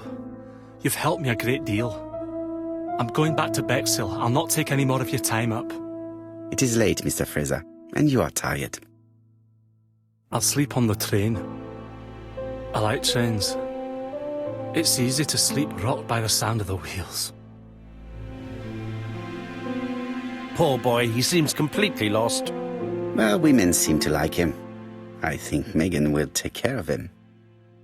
Oh, I remember. Did you order the product I needed? Yes, we'll be receiving it tomorrow. Bien, it is late, and I asked Miss Grey to come tomorrow morning. I have a few questions I wish to ask her.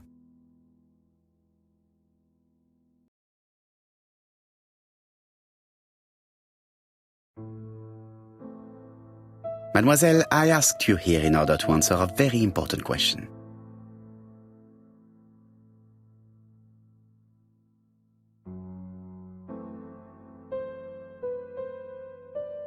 Am I right in thinking you said that you did not speak to anyone on the day Sir Carmichael was murdered?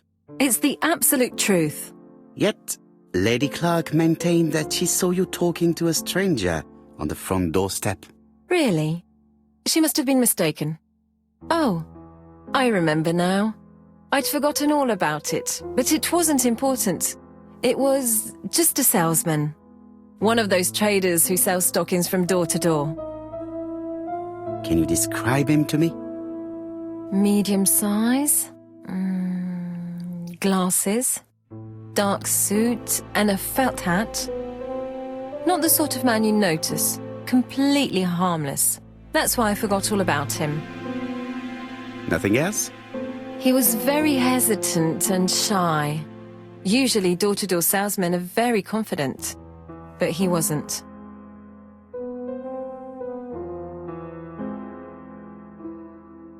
You did not leave Churston willingly, I believe. I don't wish to lie. Lady Clarke did not appreciate my presence. And Franklin cannot go against the wishes of a sick lady. He is a good man, and he worries a great deal about his sister-in-law. I noticed that you left some personal belongings behind at Churston. It was too risky for you to keep these objects, am I correct? Risky? What was the risk? You know very well what Lady Clarke might have said if you had kept these objects. Indeed. These objects were gifts. But Lady Clarke would have been convinced that I'd stolen them. By returning them, I put an end to such evil gossip. Bien. I must ask you one last question. Please reply frankly with either yes or no. If Lady Clarke had died, would you have agreed to marry Sir Carmichael if he'd asked you? How dare you ask such a question? Sir Carmichael treated me just like his daughter. And all that I ever felt him was affection and gratitude, nothing else. Thank you, mademoiselle. I will not keep you any longer.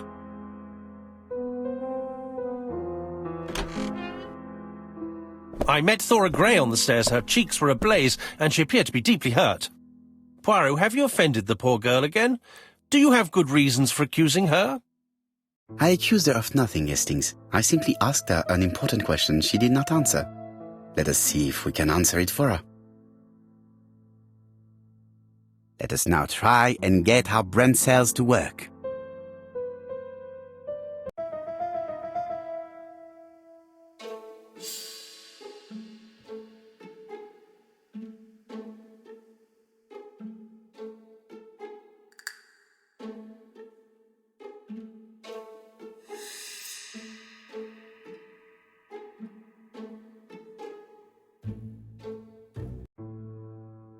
You must know how to read between the lines, Hastings. When Sir Carmichael refers to paternal affection, he's lying to himself. Read this engraving on the brooch. A dark dragon for an angel with glossy hair. These are the words of a lover, not a father. Lady Clarke was not wrong. What if Sir Carmichael had fallen in love with his secretary? That doesn't mean that she forced him to do so. True, there are extenuating circumstances. She is a penniless orphan. But she is calculating. Just look how she avoided it when asked if she would have married Clarke. I see. You think she seduced Sir Carmichael for her own gain, and that now she is doing the same with his brother. Poirot, your world is a very dark place. Do not get carried away, mon ami. We have another more important matter to settle. Really? Yes, would you believe that Miss Grey taught me something new? Let us now try and get our brain cells to work.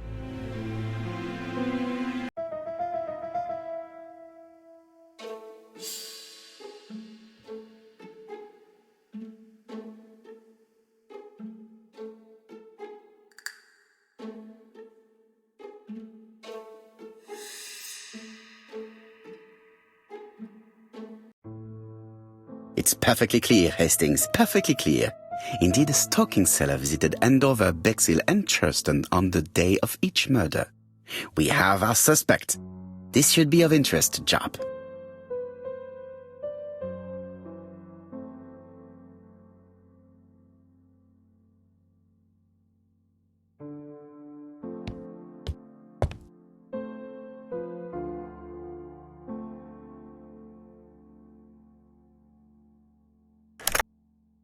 Chief Inspector, we are looking for a stocking salesman.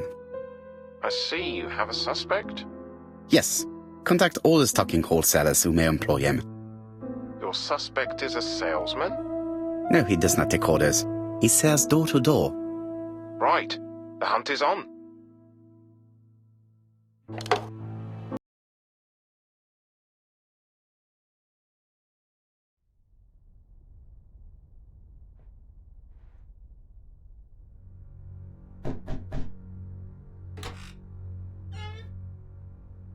Are you leaving, Mr. Cust? Yes, I'm going to Cheltenham. You shouldn't travel today. You don't look very well. I have to. I have engagements. I must respect them.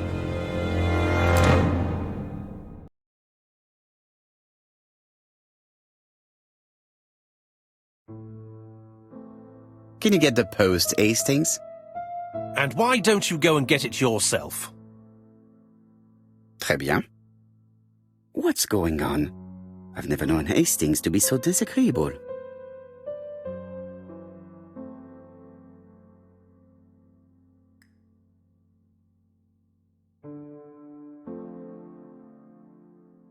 Royal Mathematical.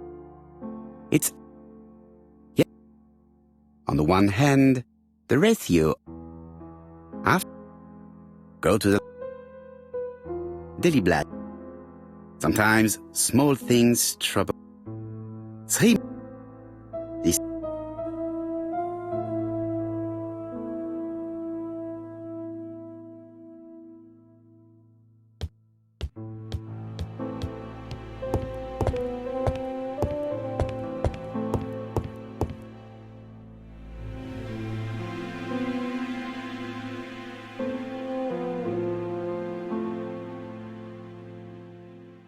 Churston, Devon, population 500 inhabitants. Hourly of trains. London, Churston. Trains of evening. London, 6:45 p.m. Newton about, 11 a.m. Churston, 11:45 a.m. London, 11:45 p.m. Newton about, 6:08 a.m. Churston, 7:15 a.m.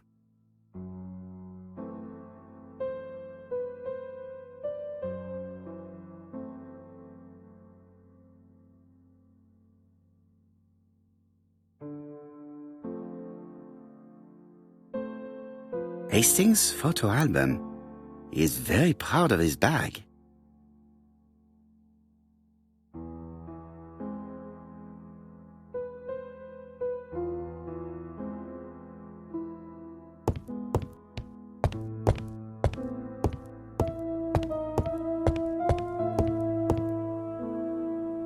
Are you collecting the post, Poirot?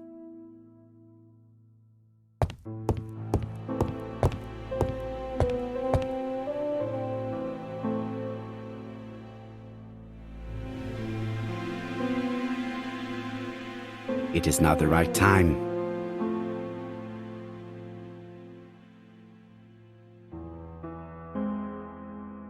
Poor Mr. Poirot. I'm quite sorry for you. If at first you don't succeed, try again. We've a long way to go still. Typery? No, that comes later. Letter T. The next little incident will take place in Doncaster on September 11th. So long. ABC.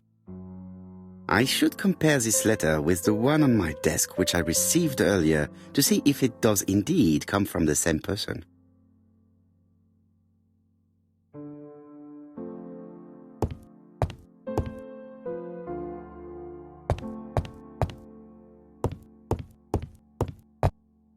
It is not the right.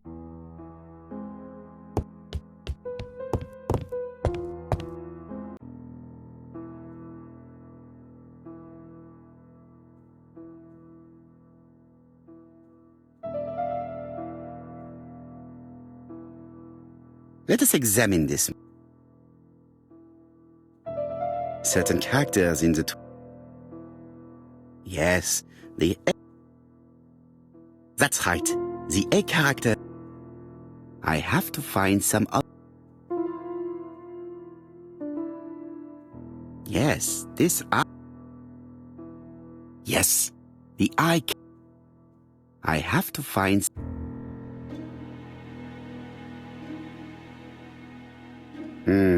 The W. Of course.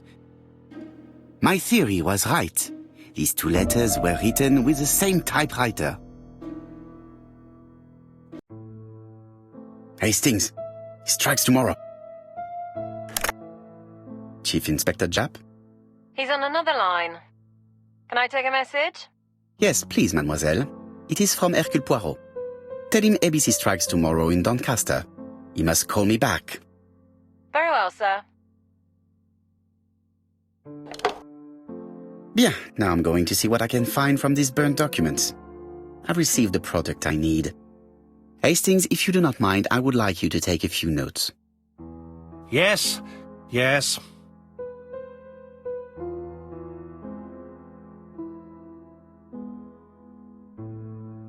I've finished with this subject.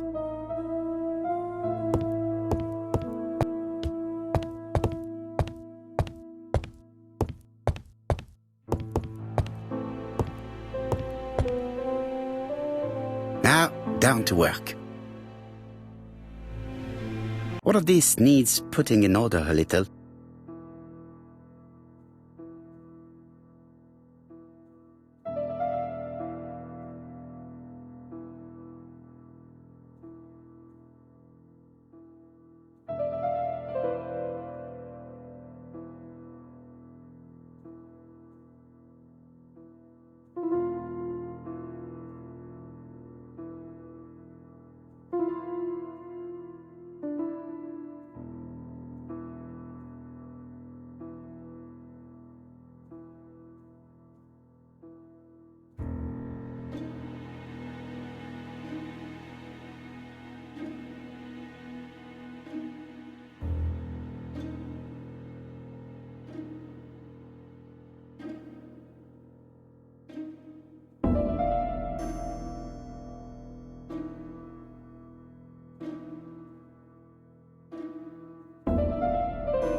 This page is finished. That's done.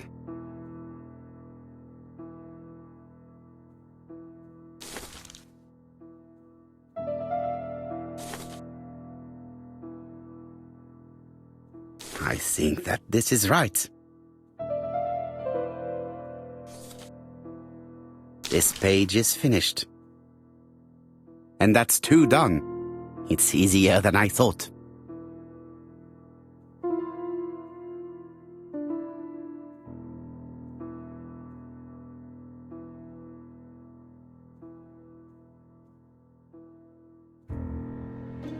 This piece should be placed here. This page will be reconstructed in a flash.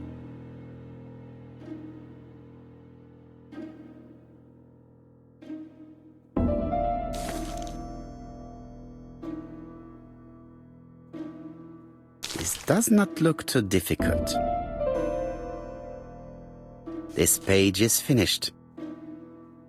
Only 1 more. Keep going.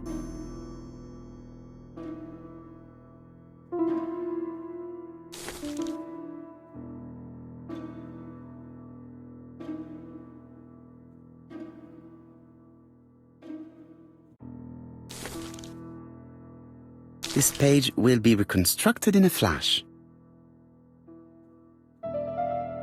It's so simple.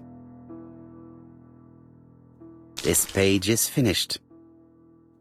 All the pages are reconstructed.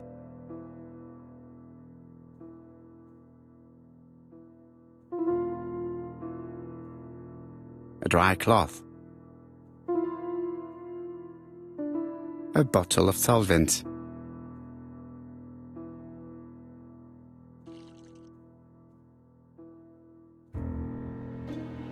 The cloth is now soaked with solvent.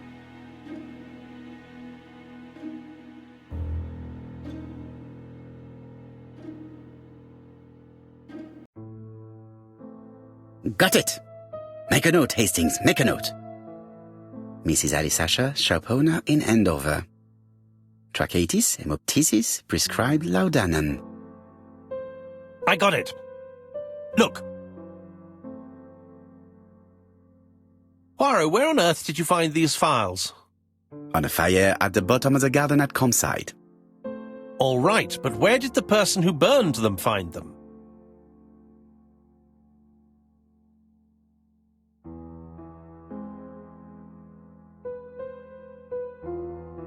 Alice Asher, shopkeeper in Andover.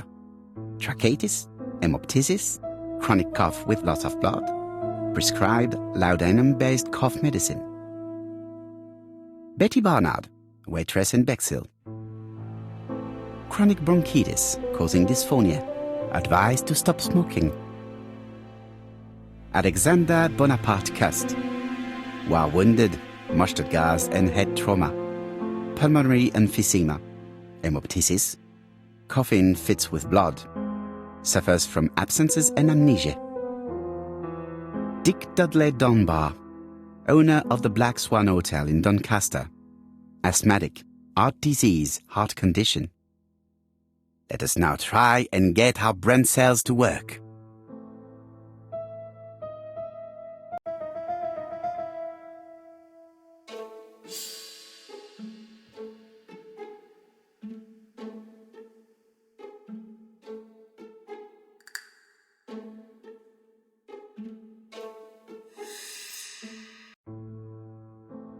The burned documents are medical records, and without a doubt they come from Clarke's archives. First of all, because all the patients have throat conditions.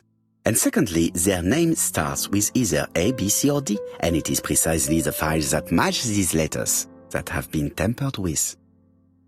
But why burn these files? How come the names of the 2 victims appear on them? And who are the 2 other patients? These are very good questions.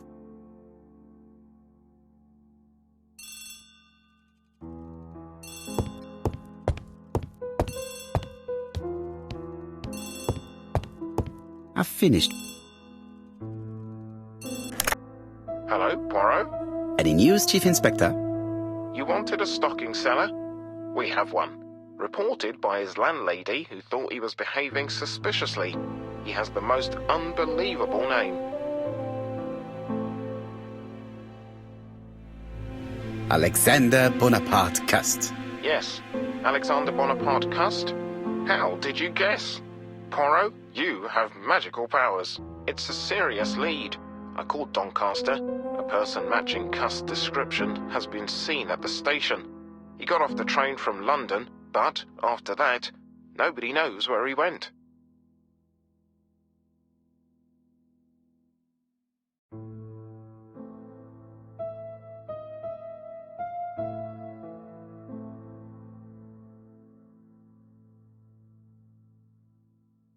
Look for him at the Black Swan Hotel. What? How do you know he's there? Trust me, Chief Inspector. You appear to be very sure of yourself. Very well. I'll call the Black Swan straight away. The owner is going to get a shock when he learns that there's a murderer under his roof. Chief Inspector, I would rather call myself.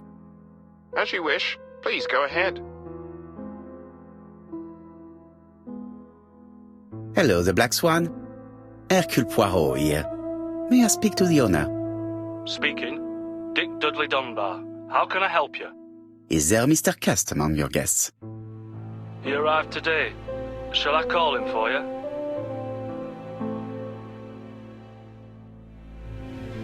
No, it is you I wish to speak with. But who is this Cust?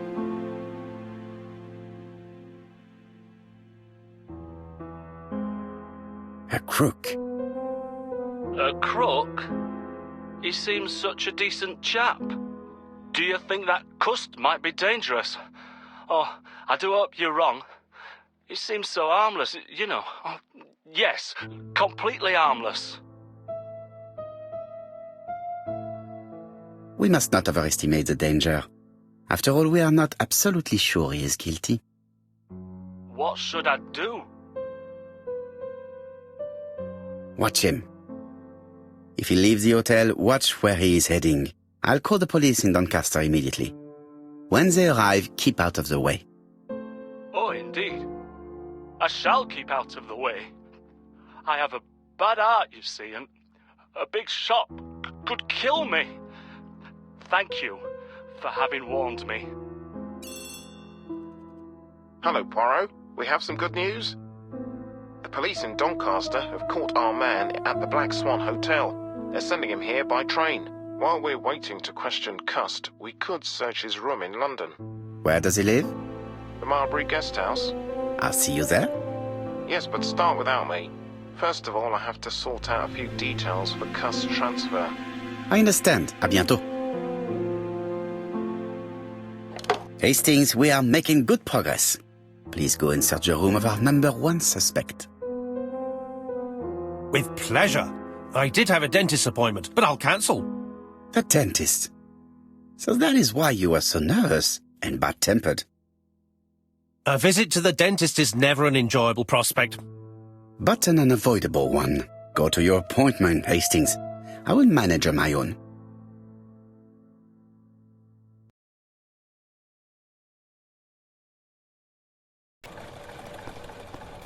To Marbury Guest House, please.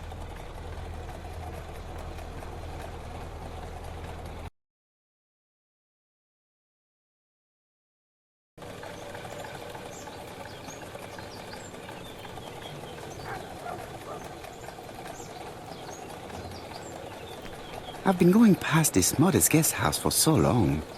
I would never have thought that the ABC case would lead me here. Marbury. There is a very pretty village by this name, in Cheshire.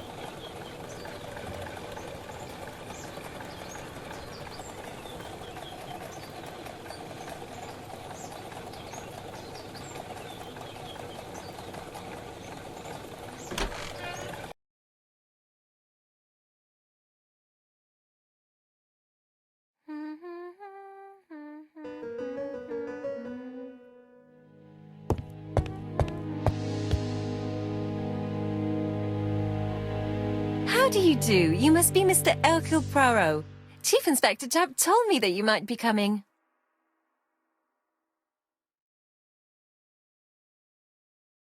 Madame, you may be of valuable help to me. It would be my pleasure to help you. Will there be some journalists there as well? I think you might even be interviewed. You are key witness. I've suspected him for some time, but he appeared so harmless. Oh yes, sometimes he got angry and waved his arms about. But even then, he wasn't frightening. And he was as gentle as a lamb again immediately afterwards. It was only this morning that I understood. He told me he was going to Cheltenham, but my daughter saw him at Euston Station. It's not the right station. To get to Cheltenham, you have to take the train from Paddington. And what's more, Mr. Cuss left behind an ABC with Doncaster underlined. As you can imagine, when I saw that, I called Scotland Yard.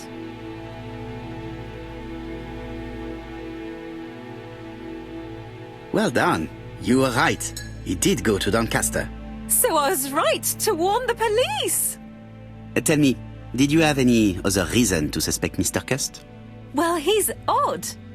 Sometimes he coughs really loudly and complains that his throat is burning, and sometimes he talks to himself and stares into space. He told me that it was because of a wound he got in the war. His head hasn't been quite right since, he said. And then he was in Churston when that millionaire got murdered. I found his train ticket when I washed his coat.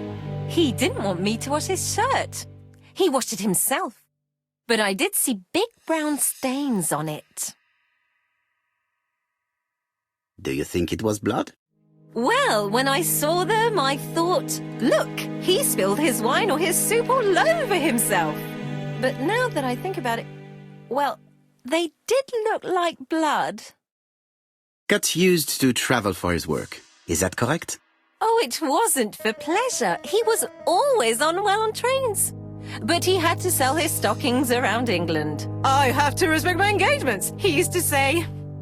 Do you know where Cust was at the time of the murder in Andover and Bexhill? On June the 21st and July the 25th? No, I don't know.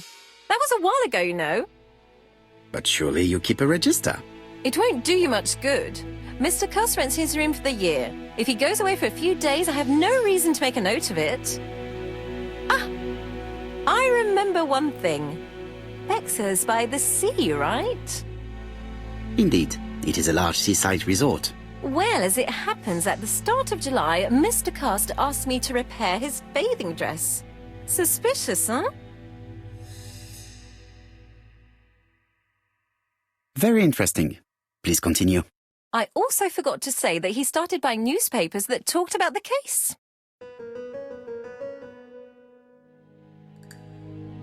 When did he start buying the newspapers? Let's see.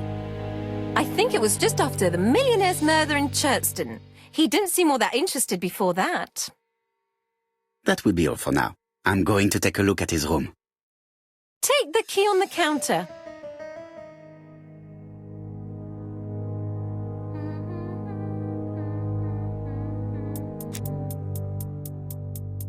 This woman appears to be in a good mood.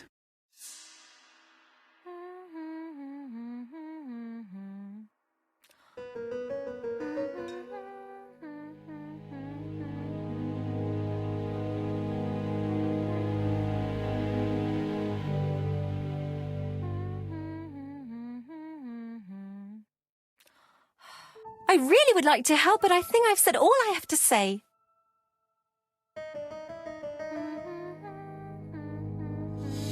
Mrs. Marbury is in a good mood.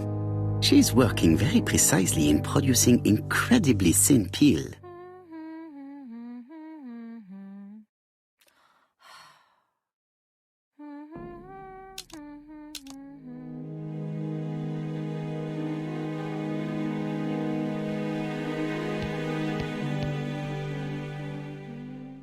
It looks like I've found the real master of this house.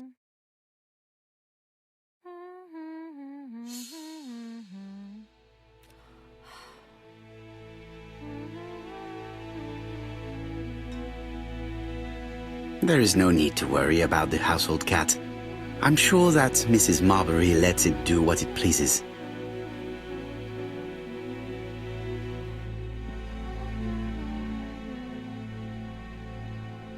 I don't think my register will help you. Mr. Cuss rents his room all year. If he goes away for a few days, I have no reason to make a note of it.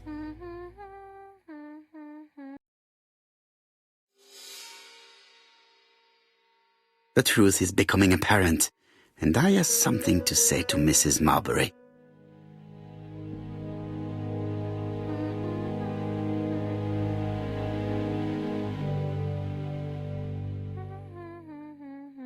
I have something to say to Mrs. Marbury.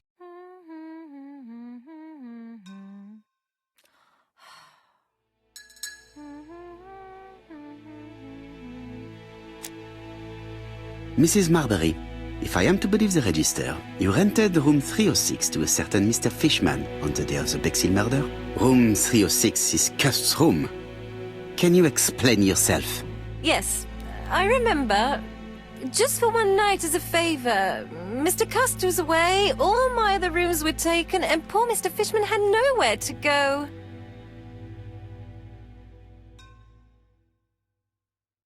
It doesn't matter, provided that you remembered to change the sheets. Oh, do you think so?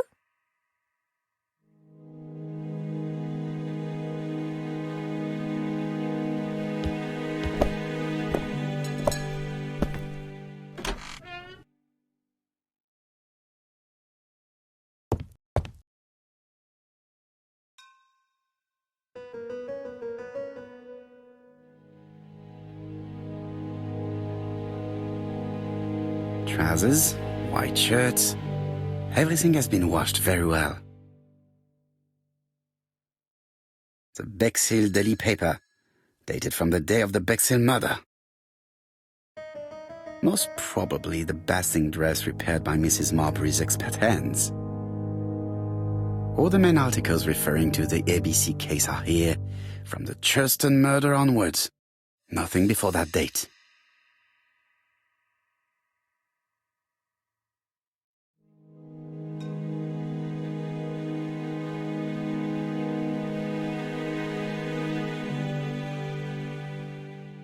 Laudanum Cameron's Chemists.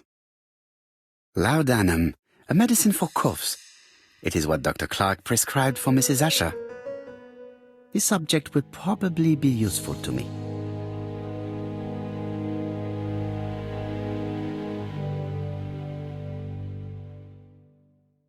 Diethyl barbituric acid, Johnson Company. I know this medicine. It is a powerful sedative. This subject would probably be useful to me.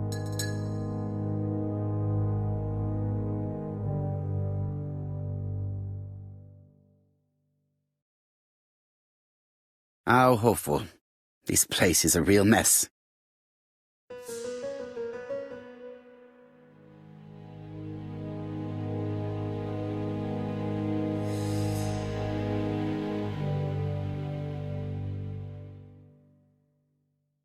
The least we can say that Mr. Cust is not very concerned about order and balance.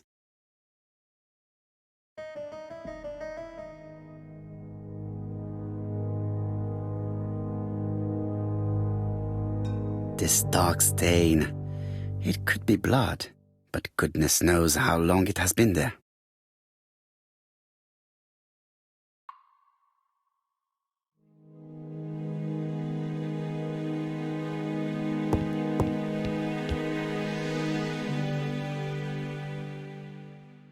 It's an ABC.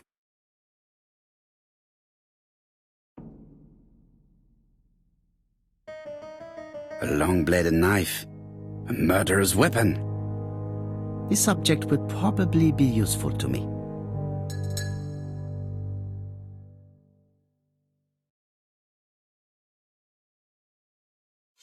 John Milligan, Managing Director, Silky Legs, Frederick Street, Leicester. To A.B. Cust, Marbury's Guest House, 1935, May the 21st. Dear Sir, further to our letters dated 5th and 10th of the month, we confirm we are you as door-to-door salesman, according to the conditions stated in our previous letters. We will send you the articles by mail and also a Redfield typewriter you will be using for every business letter. Regarding the schedule of your rounds, please do as following. June 21, Andover. Arrive by train the 20th in the evening and get a room at Station Hotel. Start your turn in the north part of the town. This letter establishes that Cust went to Andover. but the ink has hidden the destinations of his other trips.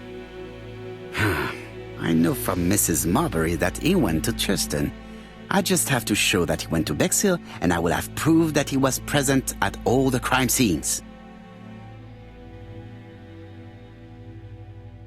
Did Cust drop it when he opened the window, or was it Mrs. Marbury while she was cleaning?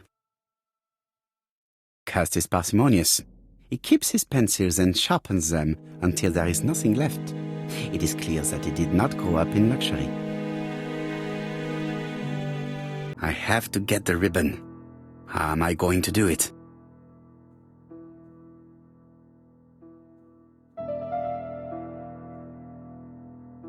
Something is blocking the ribbon.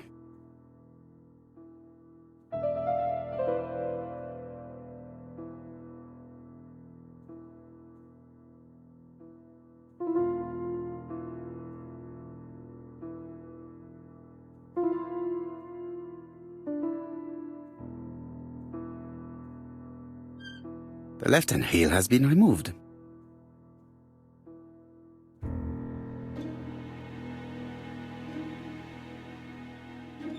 The right-hand heel has been removed.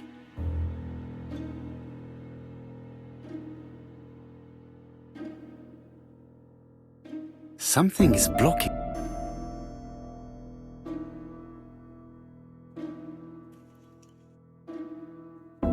And here is the ribbon. Let us see if it was indeed used to write the letters sent by ABC. I only need the ink ribbon for my inquiry. I will let Jack clean the keyboard if he wishes.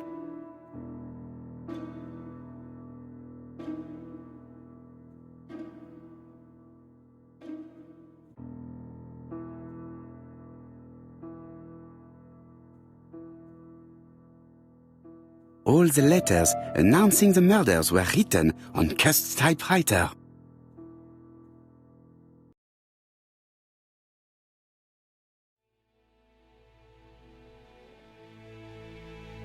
War of 1914-1918. By the King's order, the name of Corporal A.B. Cust, Devonshire Regiment, was published on the London Gazette on May the 10th, 1918, as mentioned in a dispatch for gallant and distinguished service.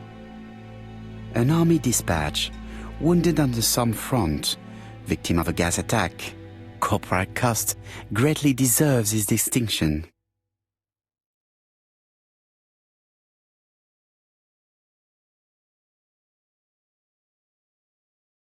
ABC guys, enough to sign about a dozen murders.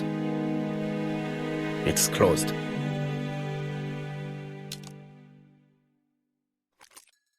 This knife is very useful.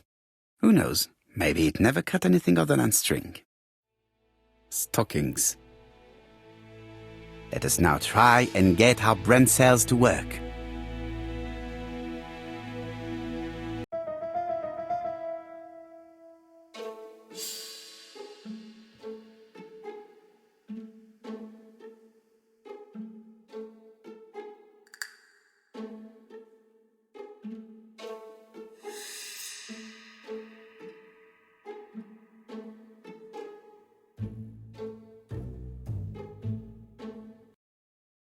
The register shows that Cust did not sleep at the guest house on the day of the murder.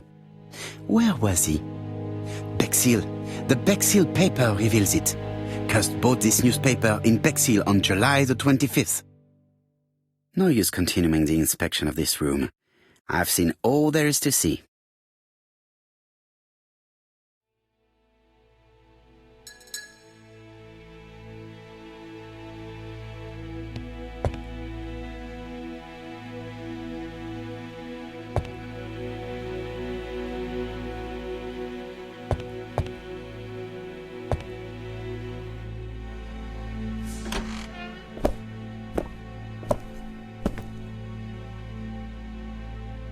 Goodbye, Mrs. Marbury.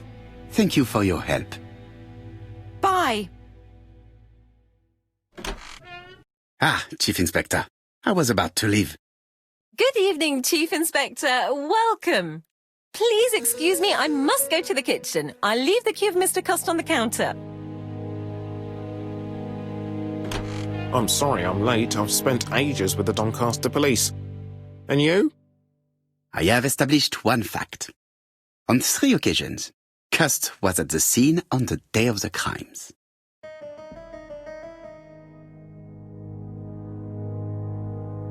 I had best talk to Chap. I've listened closely to what you have to say, Poirot. For me, there's no doubt Cust is guilty. Do you have any element that might prove the contrary? That is what we're going to look for. Let us now try and get our brain cells to work.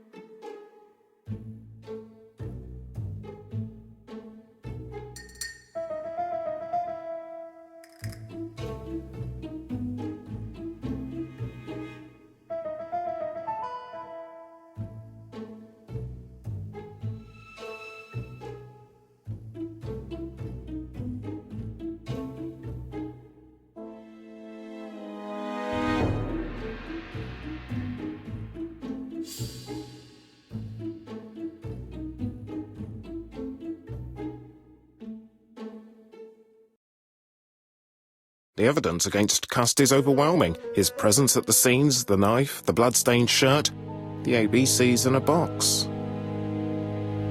C'est vrai. However, the blood Mrs. Marbury saw on Cust's shirt may have been his own. According to his medical records, he suffers from hemoptysis. The murderer cut Sir Carmichael's throat from behind, and the blood spurted outwards. You would expect the murderer's shirt to be stained on the sleeves, not on the buttonholes. Yet we see quite the opposite.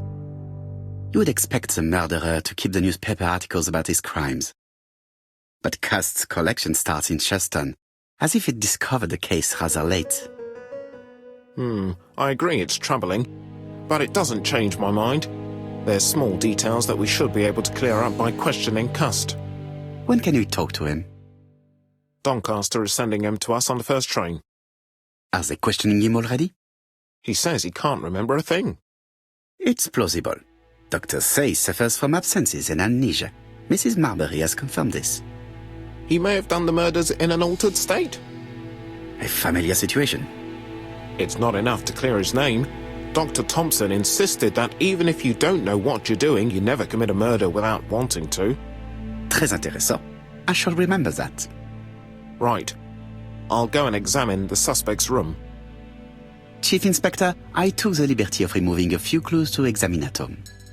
All right, we'll discuss them tomorrow. In the meantime, I'm going to see if you've missed something.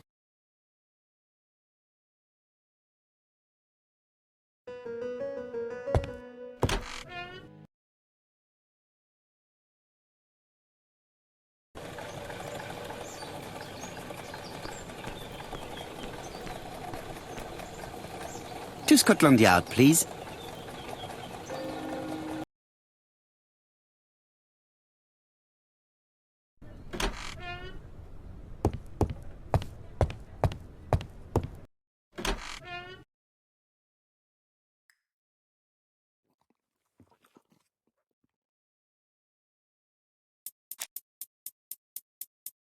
This man is not in good shape.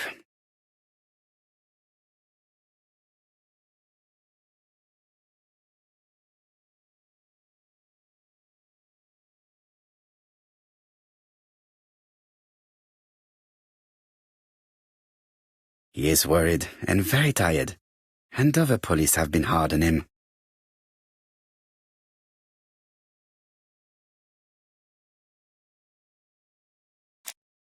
What do you want from me?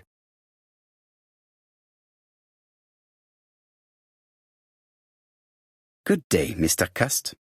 I am Hercule Poirot. Ah, you're the detective.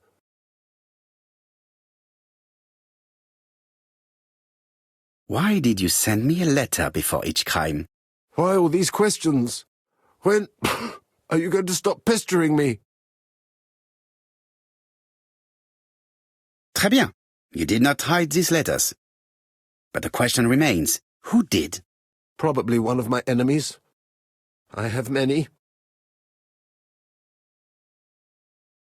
I do not believe that you are capable of murder, Mr. Cust. I hope not. You suffered during the war. It's true. I was wounded. I suffered. But the army was the only place I didn't feel inferior. No questions. Just orders to follow. But ever since you were wounded, you have absences, bouts of amnesia. And headaches. Professor Clarke treated you. Yes, a few years ago he really helped me with my burned throat.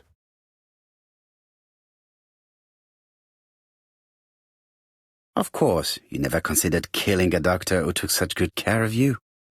No, never. You were seen at all the crime scenes. Yes, I was. I travel a lot, but not for pleasure. I am terribly unwell in trains. But I had to respect my engagements.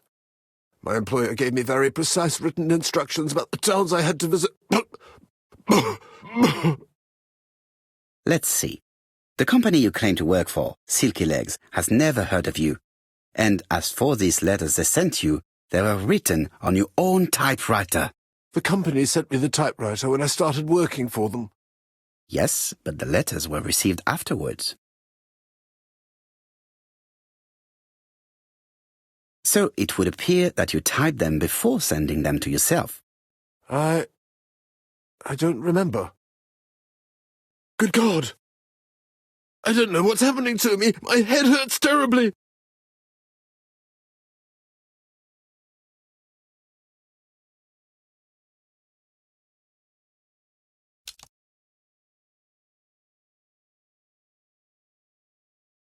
Laudanum.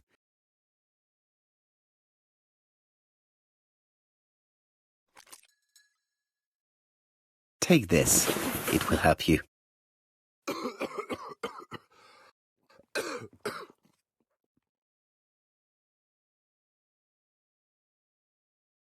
Oh, I think I'll be fine. Let us see, Cust. Look at me. You know very well that you committed these murders? Yes, I know. But I'm not wrong in saying that you do not know why you committed them. No, I don't.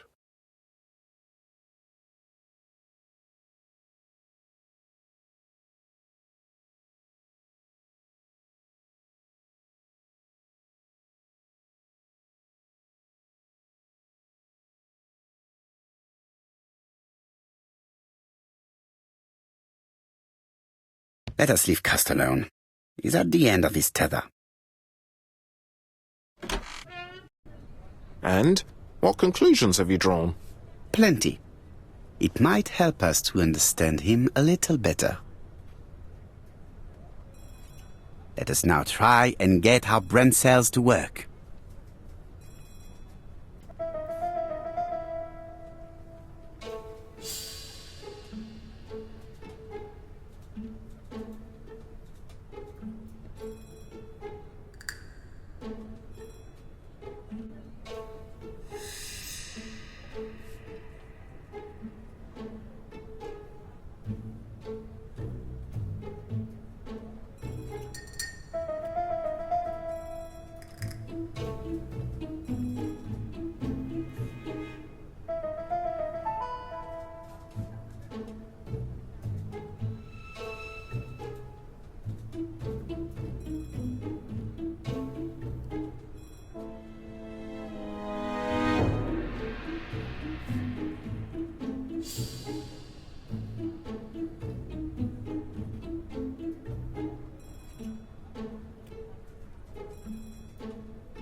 I don't see any clearer than before.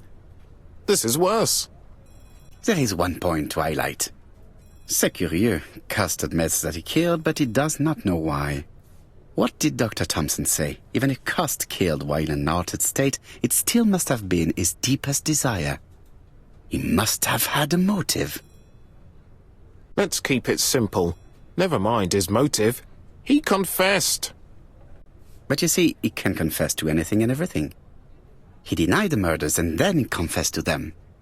He confirmed that he never typed the letters. Then, with great ease, I managed to get him say quite the opposite. Come on, he behaved like a guilty man. He lied to his landlady. Because deep down he believes himself guilty. From the papers, he noticed that he had always been at the scene of the crimes.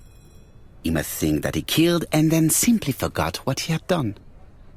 How can you be so sure?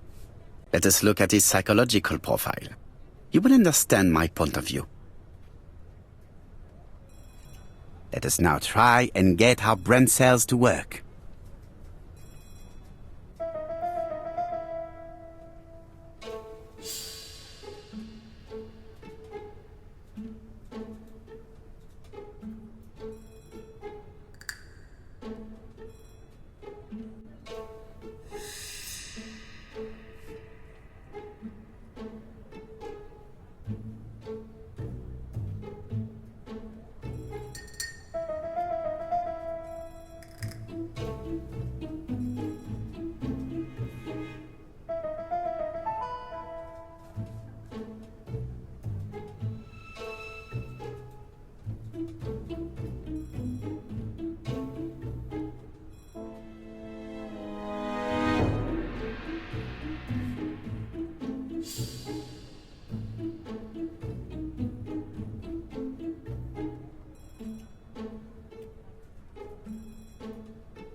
You see, Cust's character is quite the opposite of the murderer's.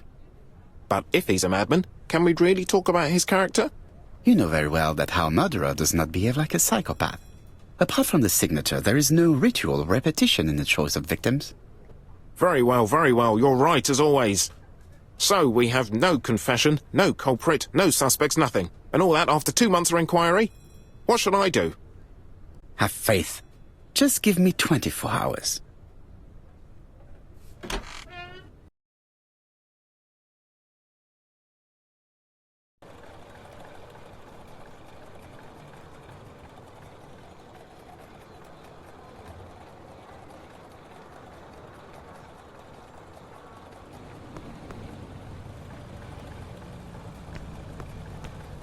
To White Haven, please.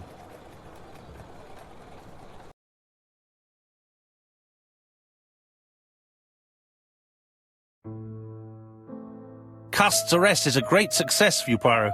It's all clear now, except maybe 1 or 2 details. Details. Ah, mon ami. The devil is in the detail, as we say. Excuse me? Patience, Hastings. Everything will be clear once our guests arrive. Best be prepared. Slip a revolver into your pocket before they do. A revolver? But Poirot, what are you afraid of? Trust me. It is important you carry a weapon for this meeting. I will lend you mine. What about telling me what you have in mind? Surtout pas. You wouldn't be able to play your role. Wait 1 moment, I will bring you my weapon.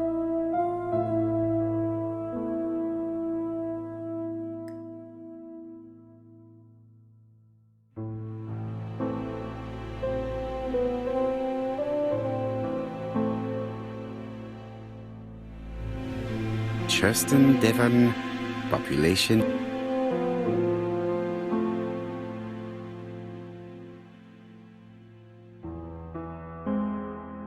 Hastings photo album.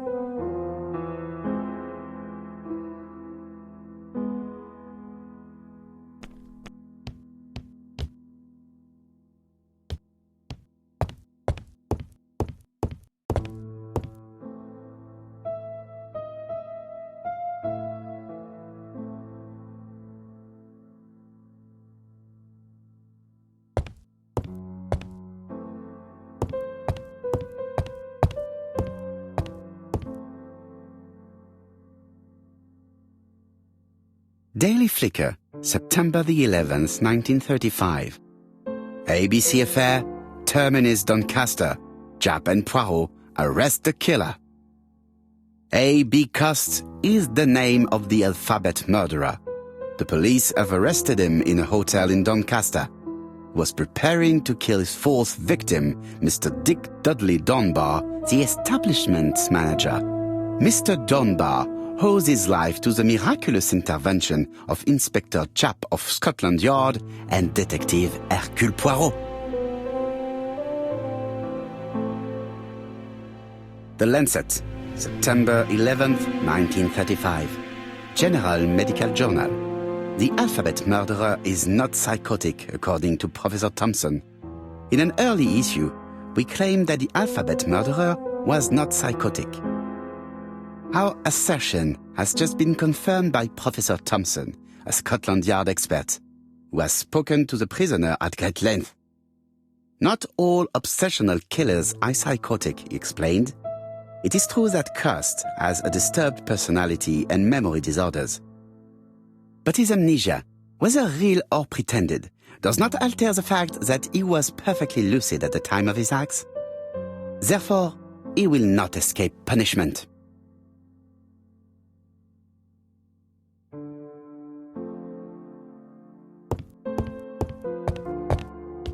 What about telling me what you have in mind? Surtout pas.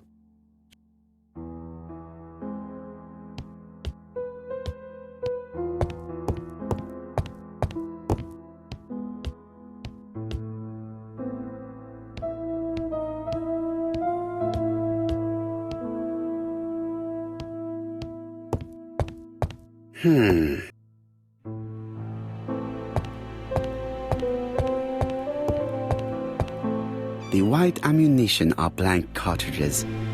The others are real bullets. The revolver is loaded with blanks. I still have time to choose real bullets.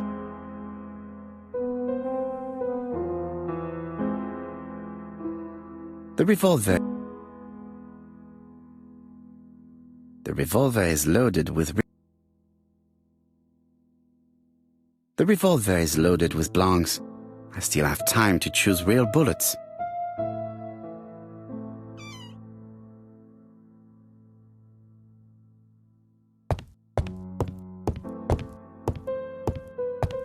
What about telling me what you have in mind? Surtout pas. You wouldn't be able to play your role.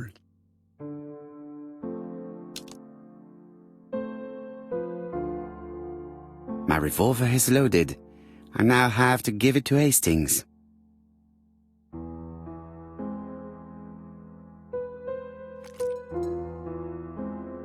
Voila, I entrust you with my weapon. It has hardly been used. It is almost new.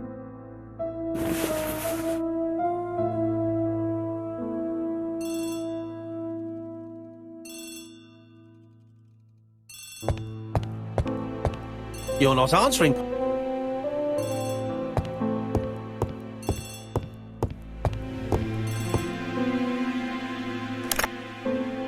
Chief Inspector, is that you?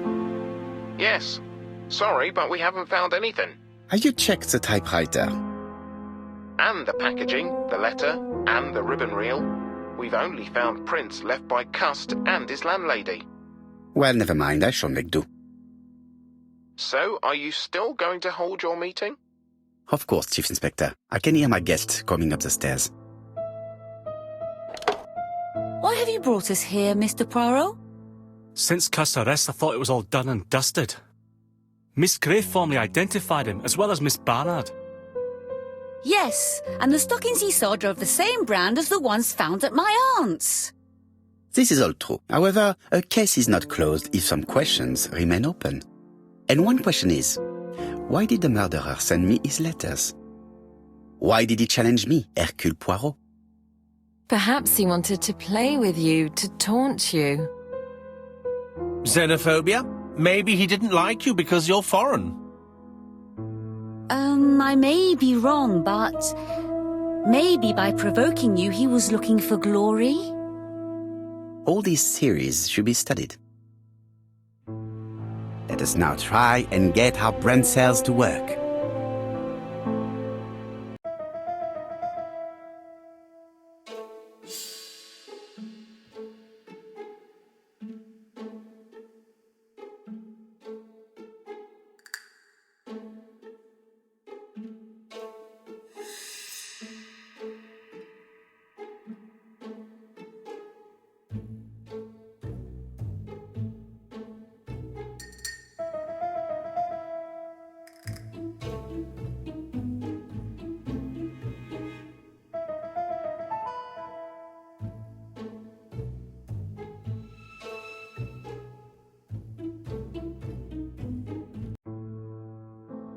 Is everything clear now?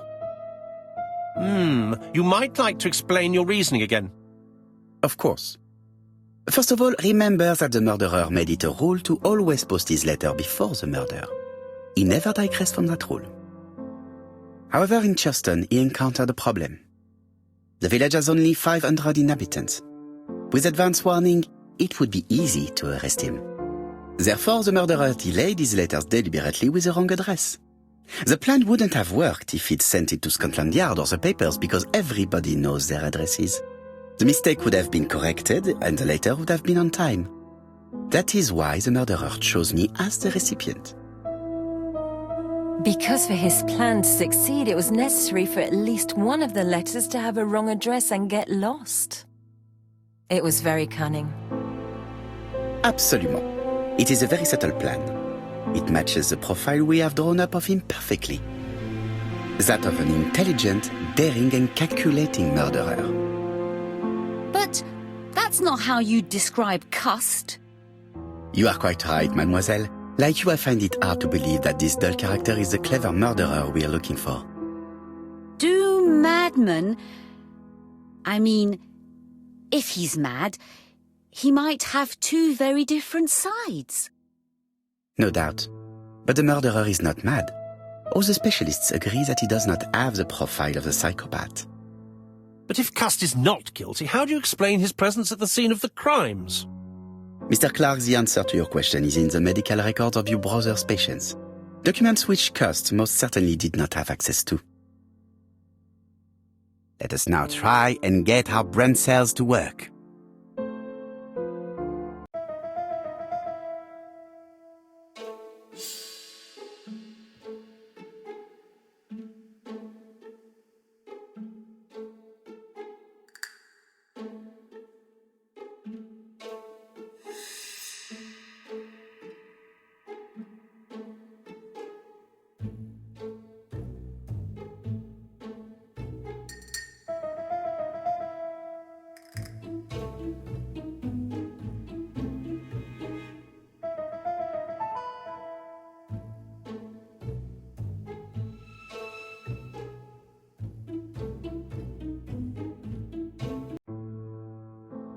Dr. Clarke's patients' records provided a very useful list of potential victims, sorted by alphabetical order. The killer definitely used it, explaining the fact that all the victims were former patients of the doctor. It is this fact that clears Cust once and for all, because he never had access to these records. So how did he happen to be at the scene of the crimes? Either the murderer sent him there, or Cust was following him closely. Cust's highly suggestible nature leads us to the second hypothesis. The murderer was manipulating him. He systematically sent Cust to the towns where he was going to strike, so that the suspicion would land on the poor man's shoulder. That's evil. What sort of killer could have such a plan? And what would he gain from 3 completely different murders? Indeed, it seems unlikely that the same murderer committed all the crimes. What should we take from that?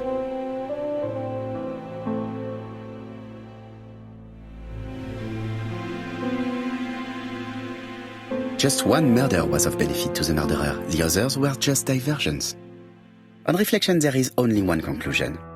The murderer killed once out of interest and twice to divert our attention. This reasoning points at 2 potential culprits. Franklin Clarke. Donald Fraser? Yes, mademoiselle. That's good thinking. Mr. Fraser may have killed Betty out of jealousy. Mr. Clarke may have killed his brother in order to inherit his large fortune. Both have a motive. But Donald did not have access to Dr. Clarke's records. Please allow me to disagree with you, mademoiselle.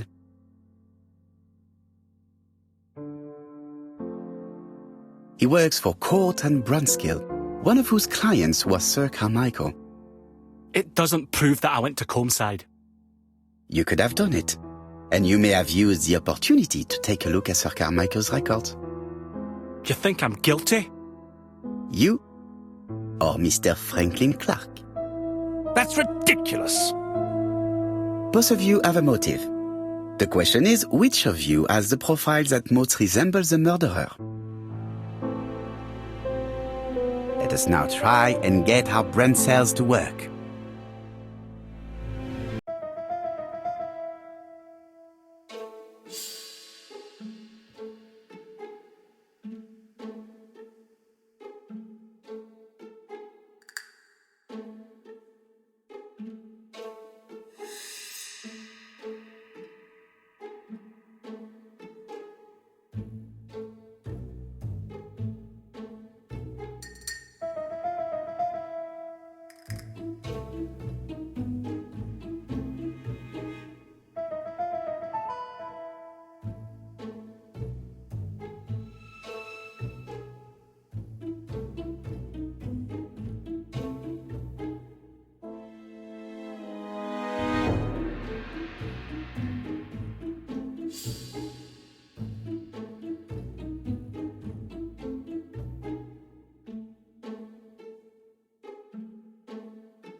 Ladies and gentlemen, Donald may share many character traits with the murderer, but he does not have his cold indifference. He has a temper. It is hard to imagine him planning anything. Also, jealousy is his motive, and crimes of passion are rarely planned. Right, I suppose it's my turn to be subjected to the same scrutiny. Absolument, Mr. Clarke. Let us now try and get our brain cells to work.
As you have all seen, there is a disturbing similarity between Mr. Clarke's profile and that of the killer.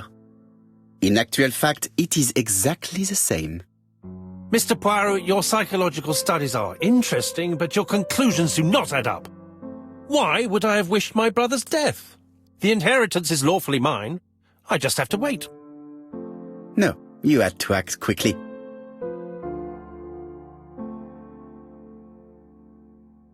Because of Miss Grey. Mademoiselle, although you haven't been telling the truth, there is no doubt in my mind that you would have found a way to marry Sir Carmichael after Lady Clarke's death. For you, Mr. Clarke, it was a disaster.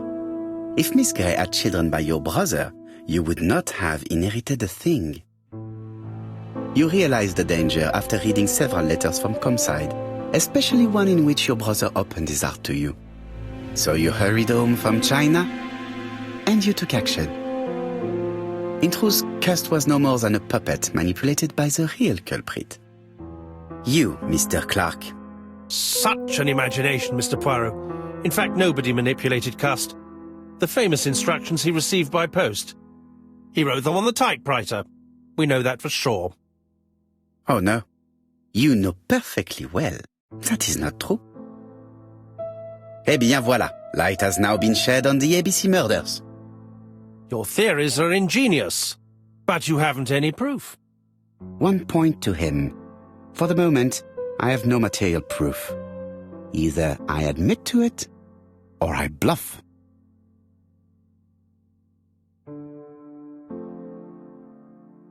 One thing proves it. The prints you left on Cust's typewriter. Enough. Oh, of course you wiped the typewriter before sending it. But not carefully enough. Scotland Yard has found your print along with those of Cust. I understand why you never wanted to lend me your new typewriter, and why you were searching through your brother's things. And the hole you dug on the moors. What did you hide there? The knife you used to kill your brother? Game, set, match. You win, Mr. Poirot. But it was worth trying.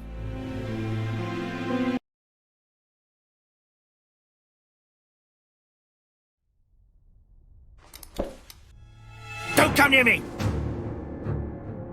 I'll never let you take me, Mr. Poirot!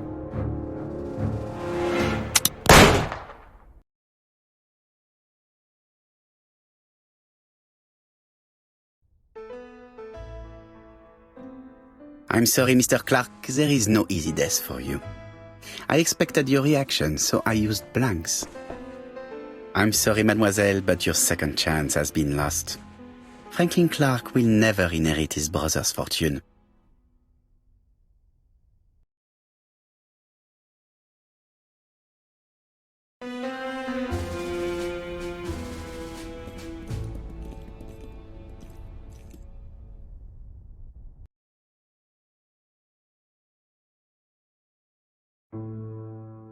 Disappointed at having missed the chance to become Lady Clarke, Thora Grey left England.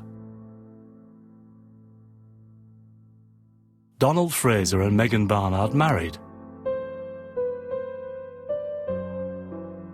On Poirot's recommendation, Mary Drower started to work for Lady Clarke.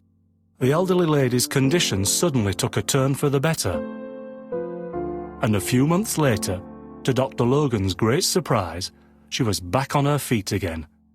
According to this eminent physician, it appears to be an extremely rare case of spontaneous remission. Lady Clarke has enjoyed very good health ever since.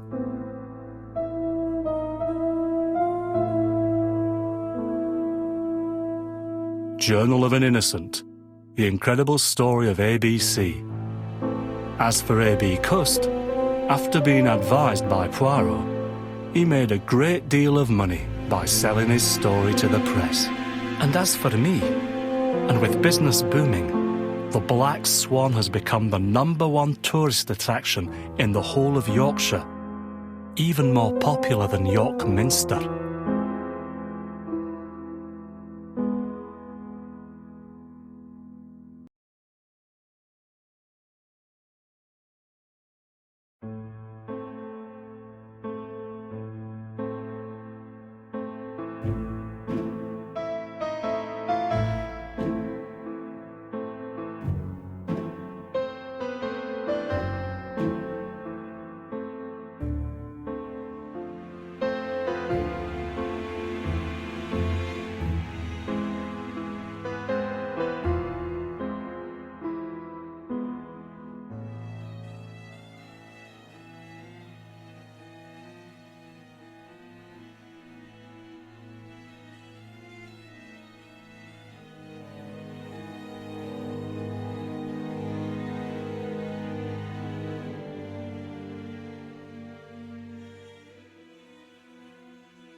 When Franklin understands that his brother's inheritance is going to be stolen from under his nose, he decides to get rid of him.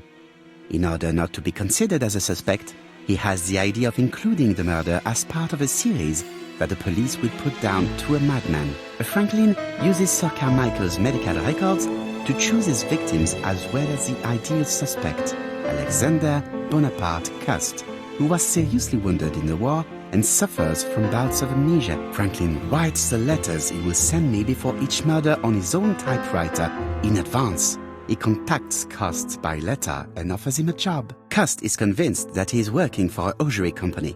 In reality, it is Franklin that sends him his instructions, his goods, and even his typewriter. When we receive the first letter, Hastings thinks that it is a joke. As for me, filled with foreboding, I prefer to inform Chief Inspector Japp. Following his written instructions, Cust goes to Andover. He visits Mrs. Asher's tobacco shop and sells her a pair of stockings. After Cust's visit, Franklin, in turn, enters the tobacco shop. Mrs. Asher is not suspicious of the murderer, whom she takes to be an ordinary customer. The old lady turns around to take a packet of cigarettes.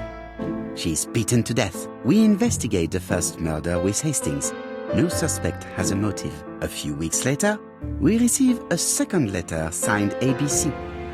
Chief Inspector Japp is informed. The victim's name should start with the letter B. Alexander Bonaparte Cust goes to Bexhill. He sells Mrs. Barnard a pair of stockings. Betty Barnard leaves her work. She's dressed to go out. The young woman is strangled on the beach.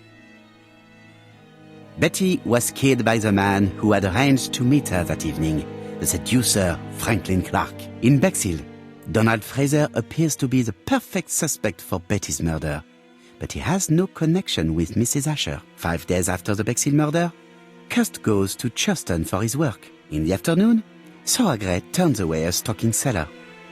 After dinner, Sir Carmichael Clarke takes his usual walk. His brother waits for him, hidden behind a bush. The murderer leaps out from his hiding place and cuts Sir Clarke's throat. The third letter arrived late. Franklin deliberately wrote a wrong address. In Churston, Thora Grey and Franklin Clarke are the main suspects. Back in London, Cust is seized by violent coughing fit and brings up blood. He stains his shirt, which later frightens his landlady. We receive the final letter from ABC. The next murder will be in Doncaster. The second general meeting in London highlights the common point between the victims: stockings and a throat condition. Custer's landlady telephones Scotland Yard to tell them about her suspicions. Cust is arrested shortly afterwards in Doncaster. Franklin had planned a fourth murder in Doncaster. He abandons the idea after Custer's arrest. Cust confesses to the crimes he did not commit. He's an easy culprit. Too easy. Franklin Clarke is unmasked. He is the true culprit and the man who manipulated Cust. And there we have it. Another case solved by Hercule Poirot.